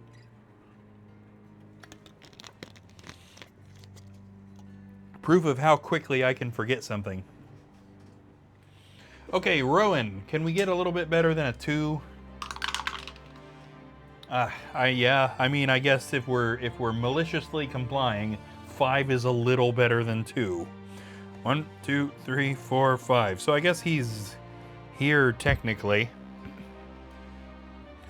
Okay, he's also still got his concentrated attacks. However, that Dread Warrior is almost dead, so that does seem a little maybe overkill. Okay, Rowan is going to load up an arrow and fire at that Dread Warrior, hitting it with a 1. Which it blocks. Worth a try. Morkai. Now that Rowan is here, we're probably safe to do this. Morkai is going to back up 1, because again, he attacks harder at long range. Send a blast of energy from his Redwood Wand, boosted by Courage. And hitting the Dread Warrior with a 3. The Dread Warrior blocks 1, but still takes 2, which does finish it off. Clearly, Morkai was just waiting on Rowan there, because Morkai was getting garbage rolls until Rowan showed up. How's he doing on health? 4 body points? Yeah, I think we're going to use his other healing potion here too, because he's still pretty low. 1, 2, 3, 4, and that's going to put him up to 8. So that pretty much takes him out of the red zone. And he's still got a healing spell for either himself or Rowan if Rowan gets down too bad. Oh yeah, that was an item, not a spell. Yeah, we're good. Okay, also, Mordecai's courage is going to wear off because he moved and then killed that monster. The goblin is no longer within his line of sight, so that courage spell is gone. Up here to Mr. Moron, who shouldn't have rushed into this room without any help and is now potentially going to die. At least he's got a few potions of healing that he can rely on, but he's still pretty dumb for having done what he did there. We're going to have him try and get rid of the Wasteland Orc only because it is the easier target to get rid of. Okay, he's throwing a fist since Julie destroyed his battle axe. Throwing a fist at the orc and hitting it. Okay, with a critical hit of 3. The orc doesn't block anything. That Wasteland Orc is dead. Punch him to death. Yeah. At least Ragnar's mad enough to be killing monsters in one hit. He might be dumb, but he's dumb and mad, which is important. Okay, is there anything else he can do? Yes, he can totally search this room for either traps or secret doors. And he is going traps, you know, the thing he should have done before he rushed in here, so that he can discover that in addition to the pit trap that he very stupidly fell in, there is one more pit trap in this room right next to it. Right there. So very avoidable pit traps. And that's going to take us up to Tiaga, who is going to continue her strategy of backing up and firing. Firing with her Redwood Wand. Hitting the Mountain Orc with a 2. It blocks 1, but because it was already damaged, it is still dead. Very nice. This also means that Tiaga is able to consume its energy and regain the ability to cast her Demon Form spell.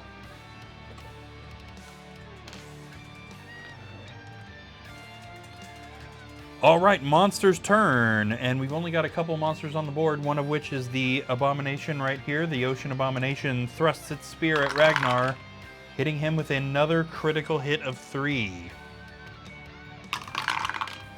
Ragnar blocks 1, taking 2 body points of damage, which drops him to 1 body point. So we should definitely have him drink a potion of healing. We also have this goblin here. 1, 2, 3, 4, 5, 6. And which hero is it headed for? It's actually headed for Rowan. 7, 8. The goblin swings its claws at Rowan, hitting him with a critical hit of 2, which he blocks. Very nice. All right, that's going to send us right back to Rowan, who can immediately retaliate, swinging his battle axe at the goblin and hitting it with a 3. That... yeah, this is just a mountain goblin. That is a skilled strike. That mountain goblin is super dead. Very nice. I saw in my stats a couple of days ago that our animated super dead that kind of like jumps up to the front of the screen has been used, I think it said 5 times in other people's streams, and I love that. I'm so curious what the situation was where it was used in somebody else's stream. I'm just so curious to know who else got something in whatever it was that they were doing that was worthy of a super dead, because it's so awesome to see that.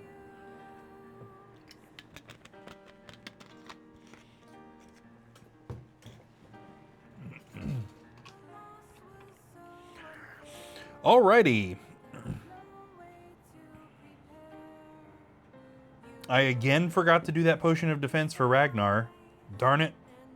Stupid brain. Okay. Rowan had killed that goblin. And we are now moving him into the room. 1, 2. However, nobody searched for traps in there. He is going to stop. He doesn't have the action to do it, but he's going to stop until somebody's done it.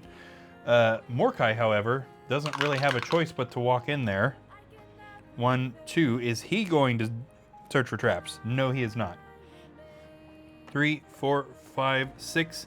Now he has enough to open that door, but is he going to stop and search for treasure?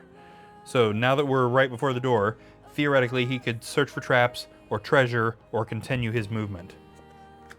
He's continuing his movement. He's not worried about the searches. He's worried about the doors. Opening up the door into this sort of orangish yellow room, we find yet another door, and also a wasteland goblin, and a wasteland orc.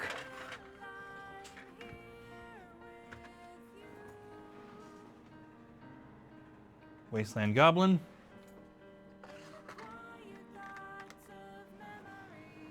Wasteland orc. Okay, now Mordecai does still have an action left since he didn't do anything in that room. Is he stopping to search for treasure in this new room, or is he going to attack? He is attacking. Who didn't see that coming? Now, he attacks better long range. There's no reason he would ever walk into that room. He is going to attack the goblin, which is probably smarter. He's more likely to kill it. Fires a blast of energy from his redwood wand and hits that goblin with a 1. Sorry. That is what we roll there. 1. The goblin does not defend, however, it is not dead. Okay, back up to Ragnar. Attacking this ocean abomination. It does have 1 body point knocked off of it because of the consuming flame spell. Ragnar throws a punch.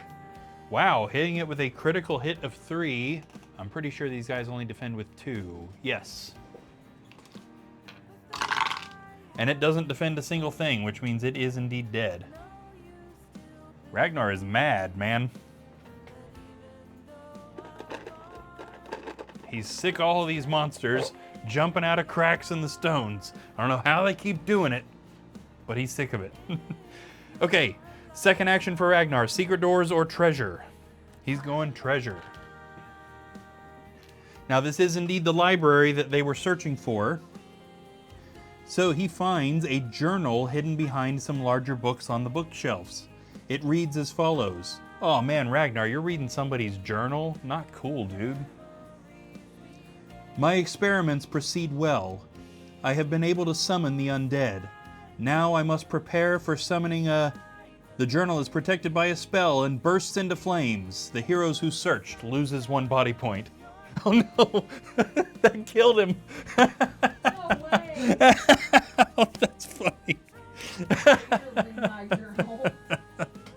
That's what he gets. Okay, now he has a potion, so he's not dead, but that is amazing. That's stupid. Somebody clip that, okay? Ragnar got killed by a flaming journal. Come on. You better make a notation of that on his page. Yeah, no kidding. Okay, so he drinks a potion of healing and saves himself, putting him up to 4 body points. But that is, I mean, that is fantastic. I am absolutely going to note that. Technically killed by a, I guess, fire burst spell on a journal in Book 4, Quest 1. Saved himself with a potion of healing. That's insanity. Okay. Well, that's what you get for reading somebody's diary, dude. You don't do that.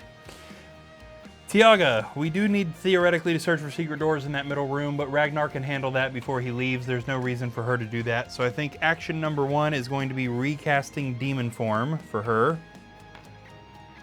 which allows her to ignore pit traps, gives her an extra attack dice close and long range, but she loses it if she gets hit. And then we're going to move her back down towards where Mordecai and Rowan are. 1, 2, 3, 4, and 5. Demon form does not like the tight hallways. Okay, monster's turn. We are again over here with some monsters attacking Mordecai. Which monster is headed for him? It is the goblin that he fired at. The goblin swings its dagger at Mordecai, hitting him with a 1. Which he doesn't block, which is kind of wild. Dropping him to 7 body points.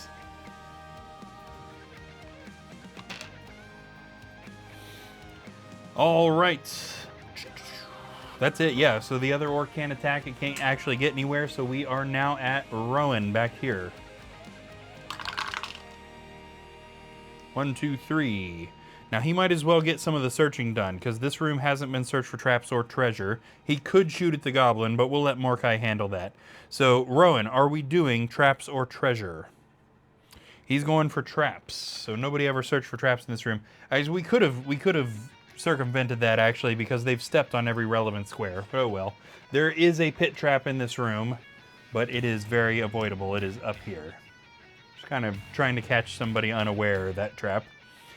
Okay, and that takes us to Mordecai himself, who can go ahead and try and get rid of this goblin.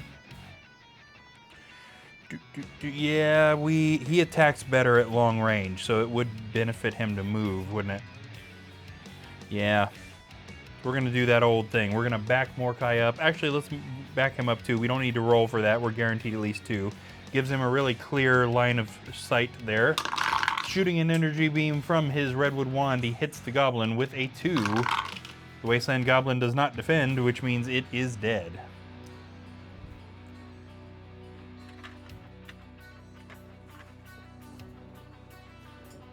Very nice. And yeah, he's out of healing potions and he's good to go on health anyway.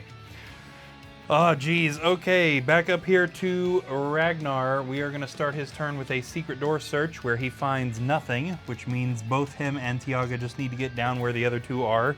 Now, he still only has 4 body points, so it makes me wonder if we ought to drink that other potion. Yeah. He's probably going to be okay. Let's leave him. Knowing that he can drink them in an emergency situation and save himself from death means he's probably fine. So we'll go ahead and move him 1, 2, 3, 4, and 5. Headed down the hallway after everybody else. And then we have Tiaga also moving. 1, 2, 3, 4, 5, 6, 7. Almost making it into that room, but not quite. And that brings us to the monster's turn, where we have this Wasteland Orc. How many spaces do Wasteland Orcs move? Only 3. 1, 2, 3. So not quite enough to actually get to anybody. Wasteland monsters trade movement for extra defense dice. That's why they're so slow. Because a normal orc would definitely have been able to get to him. Alright, that's the only monster on the board, so right back to Rowan, who is now going to fire at that orc. We can't search for treasure in this room now till that orc's dead. So Rowan sets an arrow in his bow and fires at the orc, hitting it with a 2. The orc blocks 1, which means it's still alive. We're actually going to use Rowan's other action to move him. We should have done that first. I just didn't think about it. Rowan would have gotten extra attack dice if he had been close, but oh well. Okay, Mordecai is also going to fire with his redwood wand at the orc, shooting a blast of energy and missing it entirely. That is unfortunate. Any other fanciness that he can do? Yeah, nothing worth doing. We'll go ahead and leave it at that. Up here, we just got movement happening. Ragnar. 1, 2, 3, 4, 5, 6, and 7. And Tiaga. Moving pretty slow this time. 1, 2, 3, 4, and 5. 126 says, what ads? I'm confused. Where is that filthy elf? 90 seconds then ads. I knew it. Yes. Okie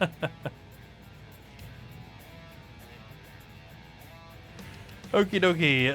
That's going to take us back to the monster's turn, which means another Wasteland Orc attacking Rowan. Another? I mean the same one. It's getting late at night, alright? I don't know what I'm talking about. Okay, the orc swings its sword, hitting Rowan with a 1. And he blocks, just barely. And that is going to bring us right back to him, where he is swinging his battle axe at that orc, hitting it with a 2. The orc defends 1, but because it was already damaged, it is dead. There we go, Wasteland Orcs. Where do we have a mountain orc on the board? I must have just forgot to close that drawer. Which is going to mean resetting those drawers entirely. Very nice. And Rowan, second action. Searching for treasure or leaving the room. He is going to leave the room. One, or is he? Is he going to stop here being that nobody has searched for traps in there? Yes. Okay, yeah, he attacked and moved, so he is stuck right there. There's the ads done. 126, you're back. Morkai. So since Rowan is leaving the room, we might as well force a treasure search for Morkai there. Let's see what Morkai finds in this room. Morkai finds himself drawn to a strange idol. He realizes that he is reaching for it, even though sudden pain grows as he gets closer. Roll a movement dice for each of his mind points. If you roll a 6, you manage to stop yourself from touching it. If you do not roll a 6, he loses 2 body points. Now, he's a wizard. He's got to be pretty smart. Yeah, he's got 7 mind points. I very much doubt he's going to be touching this.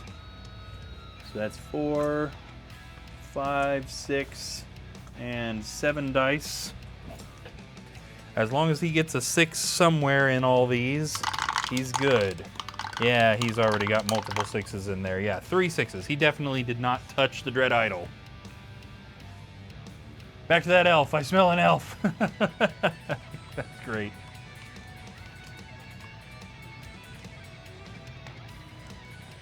Lying to us all. Okay, Morkai, second action. Let's get a moving. 1, 2, 3. Is he going to stop here being the trap search? Yes, so he doesn't have the action to do it. But that's definitely how Rowan is starting his turn next time. Ragnar. 1, 2, 3, 4, 5, 6, 7, 8.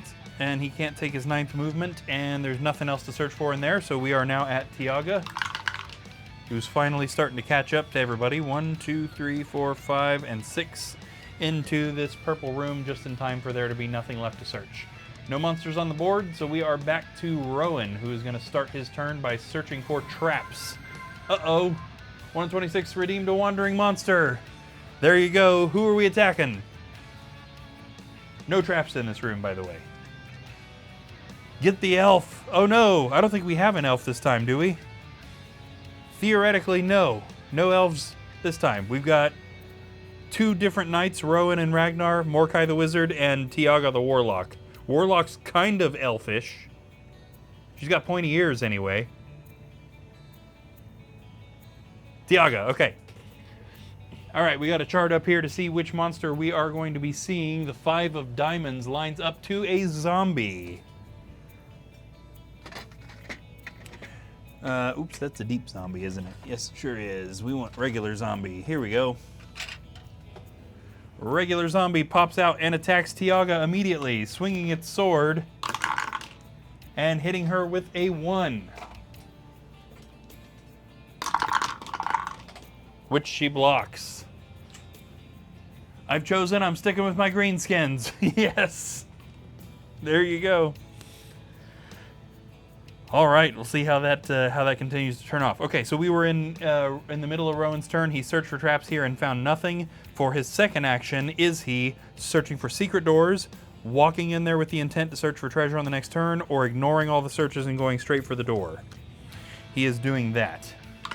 He's already done the trap search. He doesn't care about anything else. 1, 2, 3, and he is opening the door up into this green room where we find another door, another door, a weapons rack,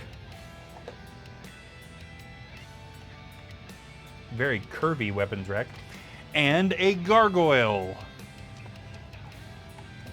It's a gargoyle. You can't even tell what this is. This is a gargoyle. Forgive my terrible Australian accent. I do not do the bard justice. Okay, there, Rowan has 1 more potential movement, but is he stopping because we don't know about traps in that room? No, he is not.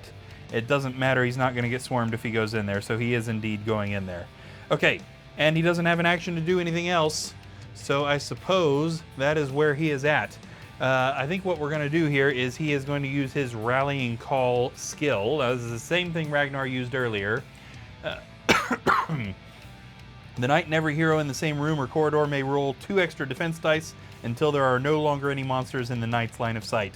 Now, unfortunately, this is only going to apply to him because no other heroes are in this room with him. However, being that he is likely to get attacked by that gargoyle on the next turn, it's probably a smart move for him to boost his defense a little.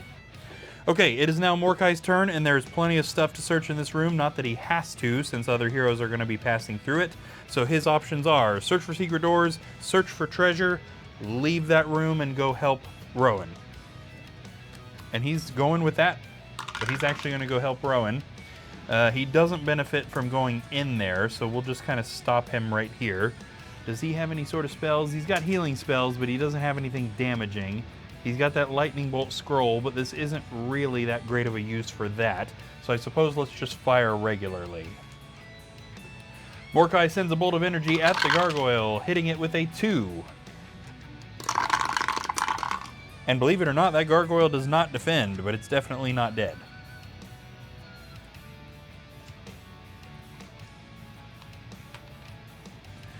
All right, Ragnar. 1, 2, 3, 4, and 5. Just within line of sight of that zombie, he is going to load up an arrow in his crossbow and fire. Hitting it with a 1. That's not going to kill it. And it blocks. That's going to take us to Tiaga, and we're going to move her. We're going to scooch her away just slightly. I'm going to point the camera at it better because she attacks better at long range, and she sends a blast of demonic energy at the zombie. Hitting it with a 1. That's not going to kill it. And it doesn't block. Still not dead, though.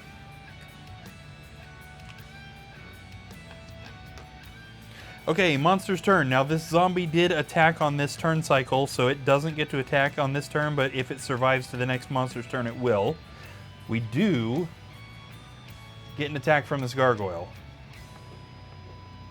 The gargoyle swings its serrated sword at Rowan.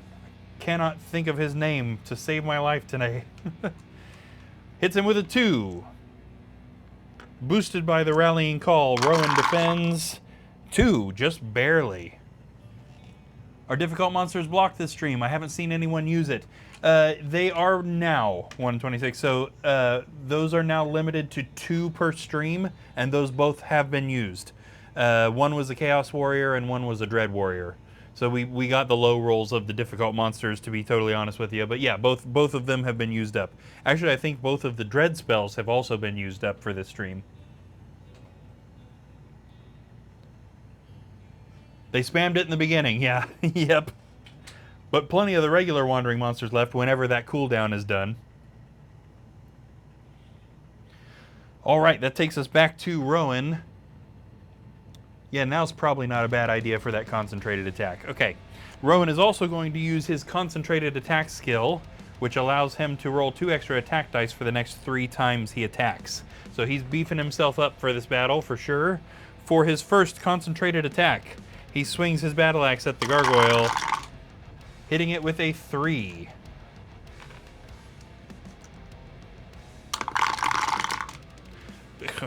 Somehow that gargoyle doesn't defend a single thing, and it's dead. That's honestly kind of ridiculous. That is 100% on the dice right there, just being lucky towards the heroes. He beefed himself up, but that monster, 5 defense dice, it should have rolled 1 or 2. 126 said, I had a tall boy, and I think the 13% alcohol is making me EP, as the kids say. Yeah. Yes. I think it being 3 a.m., a little past 3 a.m. is making me EP. And I have to get up for a doctor's appointment that I need to be at 9:30, so I'm going to be in bad shape tomorrow. But I desperately needed this after the day I had today, so I don't mind. Okay, it is Mordecai's turn, and he is kind of sitting on the precipice between 2 rooms that both need a whole bunch of stuff searched. So, secret doors, or treasure, or traps, or secret doors, or ignore all of that and move. 1, 2, 3, 4, 5, 6, 7, 8, 9. Oh yeah, face cards are always redraw. Oh, come on. There we go, 1. So he's going secret doors in this room, and there are none. Oh yeah, you know what? Technically, he also had a second action, but oh well, we've moved past it. Second action for Mordecai: treasure, traps, secret doors, or ignore all of that and move. Okay, so he's also doing treasure in this yellow room here. 126 says, my wife wants me to help her with work today. I hate in real life. Oh well, I'm gonna do my best. If it sucks, she owes me a jug of wine. There you go. If only meat didn't cost so much to make, honey costs so much in the States. Yeah. Yeah, that is very true. Let's see what Mordecai finds. A potion of healing. There are still some of those in this deck. I can't believe that. Okay. Well, he's got another potion of healing if he needs one. I can't believe there are still potions in that deck. That is wild. Okay, that was both of his actions. So we are now at old Raggy over here, who's going to fire again at that zombie. Hitting it with a 1. And it doesn't block, which means it is out of there. So we need to spam wandering monsters. No, no. Oh. I don't know. I don't remember what the cooldown on that is set to. The regular wandering monster, the difficult monsters, and the dread spells are done for tonight. But the regular wandering monster, we probably still have plenty of redeems left on that. But I'm not sure what the cooldown is. Ragnar, we can move him. 1, 2, 3, 4, 5, 6, 7, 8. So he's getting up there. And then Tiaga can also get up there. Do we have anything left to search? Not until the green room. 1, 2, 4, 5, 6, 7, 8. Shoot, she can't get in there. I guess she's stuck at the back of the party.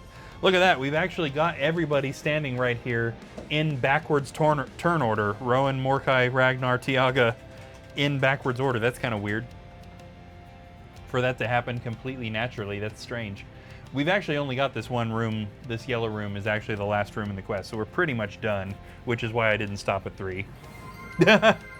It's glitched. There you go. Is it Tiaga again, or are you attacking somebody different? Get that pointy-eared thing. You got it. All right, let's see what we got this time. I don't think the 4 of clubs is one we can use, right? Not yet. No, because Queen of Spades isn't something we haven't run into yet. The 3 of Hearts is an ocean goblin.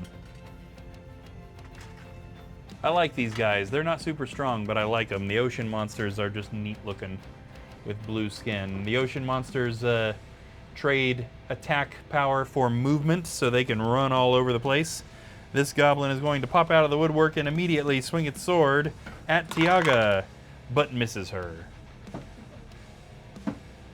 So redeems reset per stream, so if we run through them all in one stream, but the guest goes on, we can double mess the heroes. Yeah. Should just make them cost more. I'll lurk for 3 days straight to prep. There you go. Yeah, I've been doing both. I've been slowly kind of increasing the cost and also limiting them more, just because they were kind of solely responsible for the stream or the quests taking way longer than what they theoretically should. Maybe not solely responsible. They were largely responsible for the quest taking longer. So started putting limits on them just so that we're not, especially when we get into the later quests that are really long, we're not taking like 3 or 4 streams to do a single quest. All right. So that put us... What were we doing? We were about to do Rowan again. Okay, so Rowan. Nothing has been searched in this green room. So traps, secret doors again, treasure, or leave. We're too excitable. The more we chat with you, the longer it will take too. And I don't mind that. That's certainly not like a specific complaint or criticism. Just wanted to make sure it's not going too crazy. 1, 2, 3, 4, 5, 6, which was secret doors.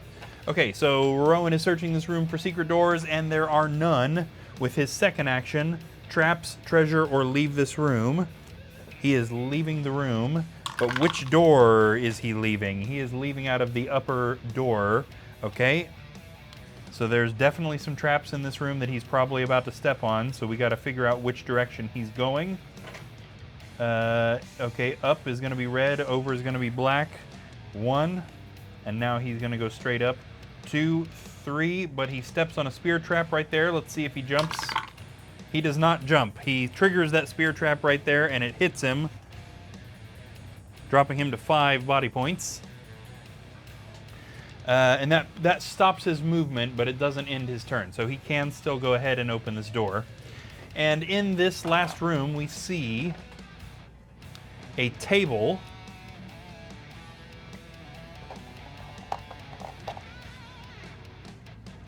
and a Dread Warrior, ending the quest with a bang. And Rowan can't do anything else. That was the end of his turn. Okay, Mordecai. Let's see if we can gang up on that guy in there. As the one, actually, we need to determine whether or not he is searching for any of the weird stuff in here. Ooh, we got a highlighted message. We need quumping for all the boops your nose alkies to enjoy. There you go. The system will need tweaks as the channel grows too. Not fair to only have like 3 redeems for something and 50 plus people trying to watch and have fun at the same time. Yeah, true. As we figure it out, we will definitely figure it out. Mordecai, are we searching for traps, searching for treasure, or continuing the movement? Searching for traps. Okay, there is 1 additional trap in here. There were 2, but Rowan triggered one. There is another spear trap right here. Very avoidable now that they know where it is. Ragnar. 1, 2, 3, and 4. Is he going to search for treasure or shoot at that Dread Warrior? He is doing the treasure. He's like, sorry, Rowan, you're on your own, buddy. I'm in it for the loot. Let's see what Ragnar finds. A heroic brew. So, of course, he took home all the winnings.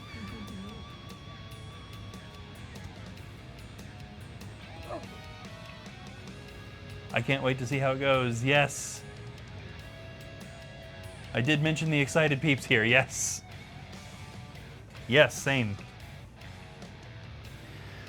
All right, that leaves us with Tiaga. Oh, geez, I completely forgot about the goblin that was hanging out down here. The other heroes just kind of left her with it. I mean, there's no reason she shouldn't be able to take care of it, but I just about forgot about the guy.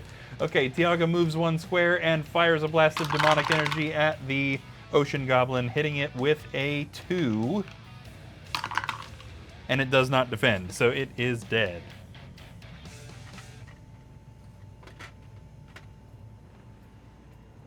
Oh, you got skeletons done here? Okay.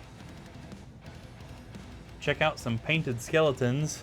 I actually didn't even look at these before I started tonight. So Savannah was working on these in the paint stream last night. Yeah. Nice. And then armored guy.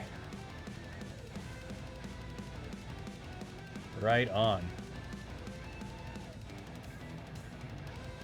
That's the good stuff. Go into sometimes I play as Pig in Dead by Daylight just to get my snoot booped. Oh, that's great. Dread Warrior 1, 2, 3. If somebody didn't know what you were talking about, Gohan, that would almost be dirty sounding. You know what I mean? It's hilarious. Dread Warrior swings his mace at Rowan, hitting him with a 2. Oh yeah, he's still got his, no, okay. I was gonna say he still has his rallying call, but there was a period there where he didn't have any monsters in his line of sight, so no he doesn't. Hit him with 2. He blocked 1, but not the other. No, I didn't. Drops him to 4. Okie dokie, that takes us right back to Rowan. Now, he may not have his rallying call, but he does have his concentrated attack. So this is going to be his second concentrated attack, swinging with his battle axe, boosted by the concentrated attack. He hits the Dread Warrior with a 3.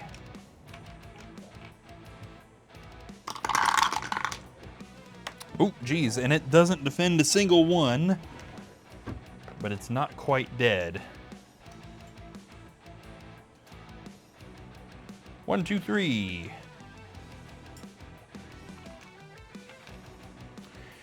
All right, and Rowan with his second action can actually search for something in that yellowy room. It's got to either be traps or secret doors, though. He's going for secret doors, and there are none. So they also know that there's nowhere else to go other than this door that's over here. So there's arguably no point in searching for traps unless they're worried about that very first square. Okay, Mordecai. He might be able to finish that Dread Warrior off without even moving. Sending a blast of energy from his Redwood Wand, he hits that Dread Warrior with a 2. And the Dread Warrior again does not defend a single thing, which means it is dead. Out it goes. Okay, Mordecai can move then. And we'll go ahead and leave somebody else to do searching. Okay, 1, 2. We sort of moved. Ragnar, are we going to be doing the searching in that other room? Yeah, he's not worried about traps. 1, 2. Let's get him doing a treasure search in here. Let's see what Ragnar finds. A potion of defense. Okay.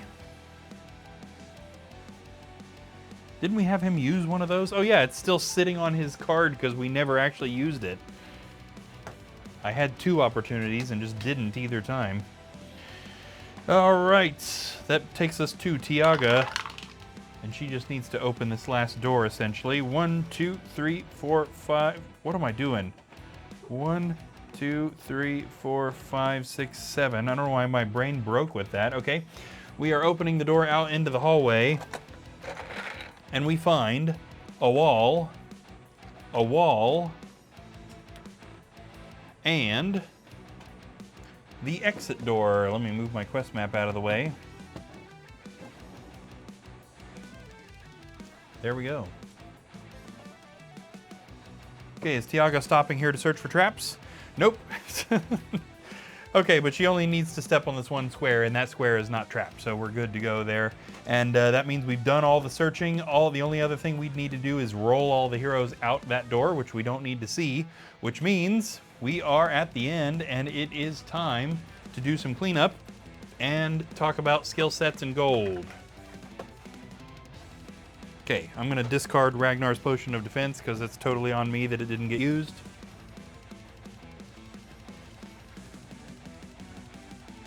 Okay. Jeez. Oh no. Okay, who's... What? I assume it's Tiaga, right?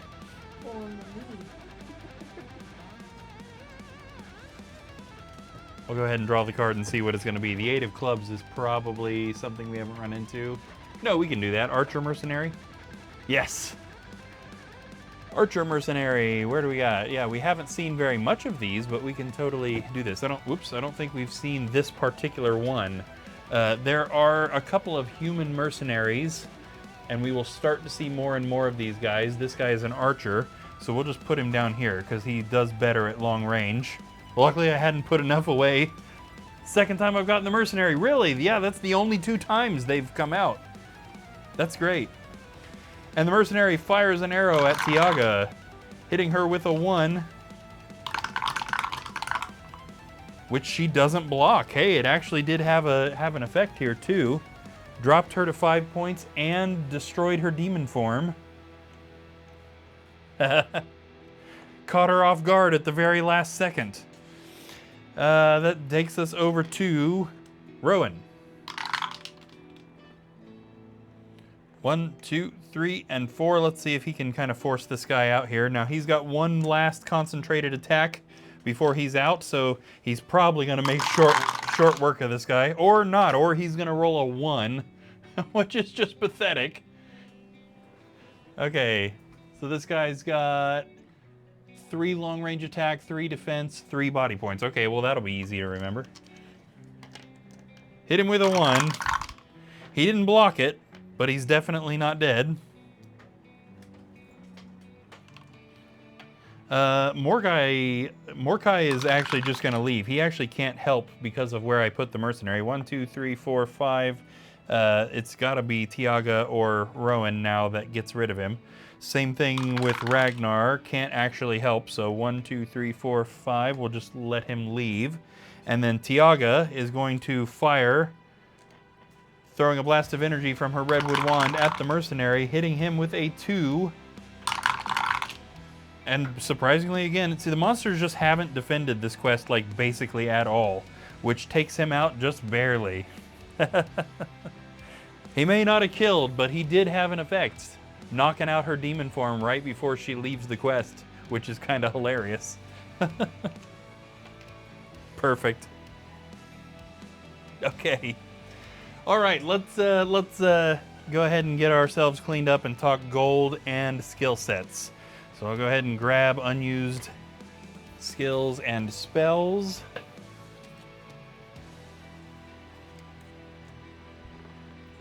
And we've got the items we need to clean up. Now, being that Tiaga has to go on every single quest in this book, because she is the bearer of the Talisman of Lore, and this whole book kind of revolves around the mystery of what's going on with the talisman, we'll just leave her stuff on her page. So there's no point in getting rid of her potions or her 3 warlock spells. They're just going to be there no matter what. Now, she still gets all the normal stuff from completing a quest. We're just not going to clean up her paper or her character card. Okay, so of course surviving heroes get 50 gold coins for surviving a quest. So as long as 4 heroes come out the door, then we are getting 200 coins. That's going to put us up to 5,025 coins. And I know I've started to say this in every episode. That sounds like a lot, but as soon as we start getting a lot of heroes into that tier 2 armory, that is going to disappear basically immediately. I happen to know that there is a single item in there that is 5,000 coins as a cost. So we are certainly still going to be struggling to buy everything we need despite all that. Plus, when we get more new heroes, we're still going to have to like armor them up and all that good stuff. Okay, the other thing, of course, we need to do is skill sets. All surviving heroes in a quest get 2 skill set points, which must be used immediately. There are 6 skill set categories, 10 levels in each category. There is not a benefit for every single level. And also, all of the hero classes benefit from the different levels in the different categories differently. That's a lot of uses of the word different. So as I'm kind of cleaning up these characters' sheets, we'll also go ahead and get their skill sets taken care of. So Rowan Talbot the Knight, this was only his 4th ever quest. I really like his mini, I really like his paint job. I'm glad he's doing good. His first point tonight is going to be Combat Level 3. Good, that's a good thing for him to build. There is not a reward for Level 3. And, ooh, this marks a first in Midnight Quest history. I am having to shuffle my randomizer deck for a 2nd time. 2 shuffles in 1 stream? This is wild. What'll happen next? 3 shuffles in 1 stream? The humanity. His second point is going to be Magic Memorization 1, which is not very helpful for him. I imagine that's nothing, right? Yeah, that's nothing. But he's building towards maybe getting some magic eventually. That's going to be him. Morkai, also one of our kind of new heroes, although he's getting pretty up there on skills and experience. This was his 10th total quest. His first point is going to be Combat Level 6. He really likes combat. This is super weird for a wizard to be this obsessed with combat, but I guess he wants to be physically fit. Combat Level 6 for a wizard is nothing. However, when he gets up to level 9, he'll be allowed to buy a broadsword, which is a big deal for a wizard. His second point is going to be Machinery Level 4. Machinery has to do with disarming traps, and I believe that's nothing for a wizard. That is correct. Nothing for a wizard. Ragnar, as always, recently had a kind of rough quest. He made it through the other side, though. He did technically die since a book burst into flames. And I mean, I guess I can't blame him for that, because who sees that coming? I wouldn't have. This was his 13th total quest. His first point tonight is going to be Constitution Level 4, which gains him an extra body point. That's good. He in particular needs all the body points he can get. This is going to boost him up to 12 total.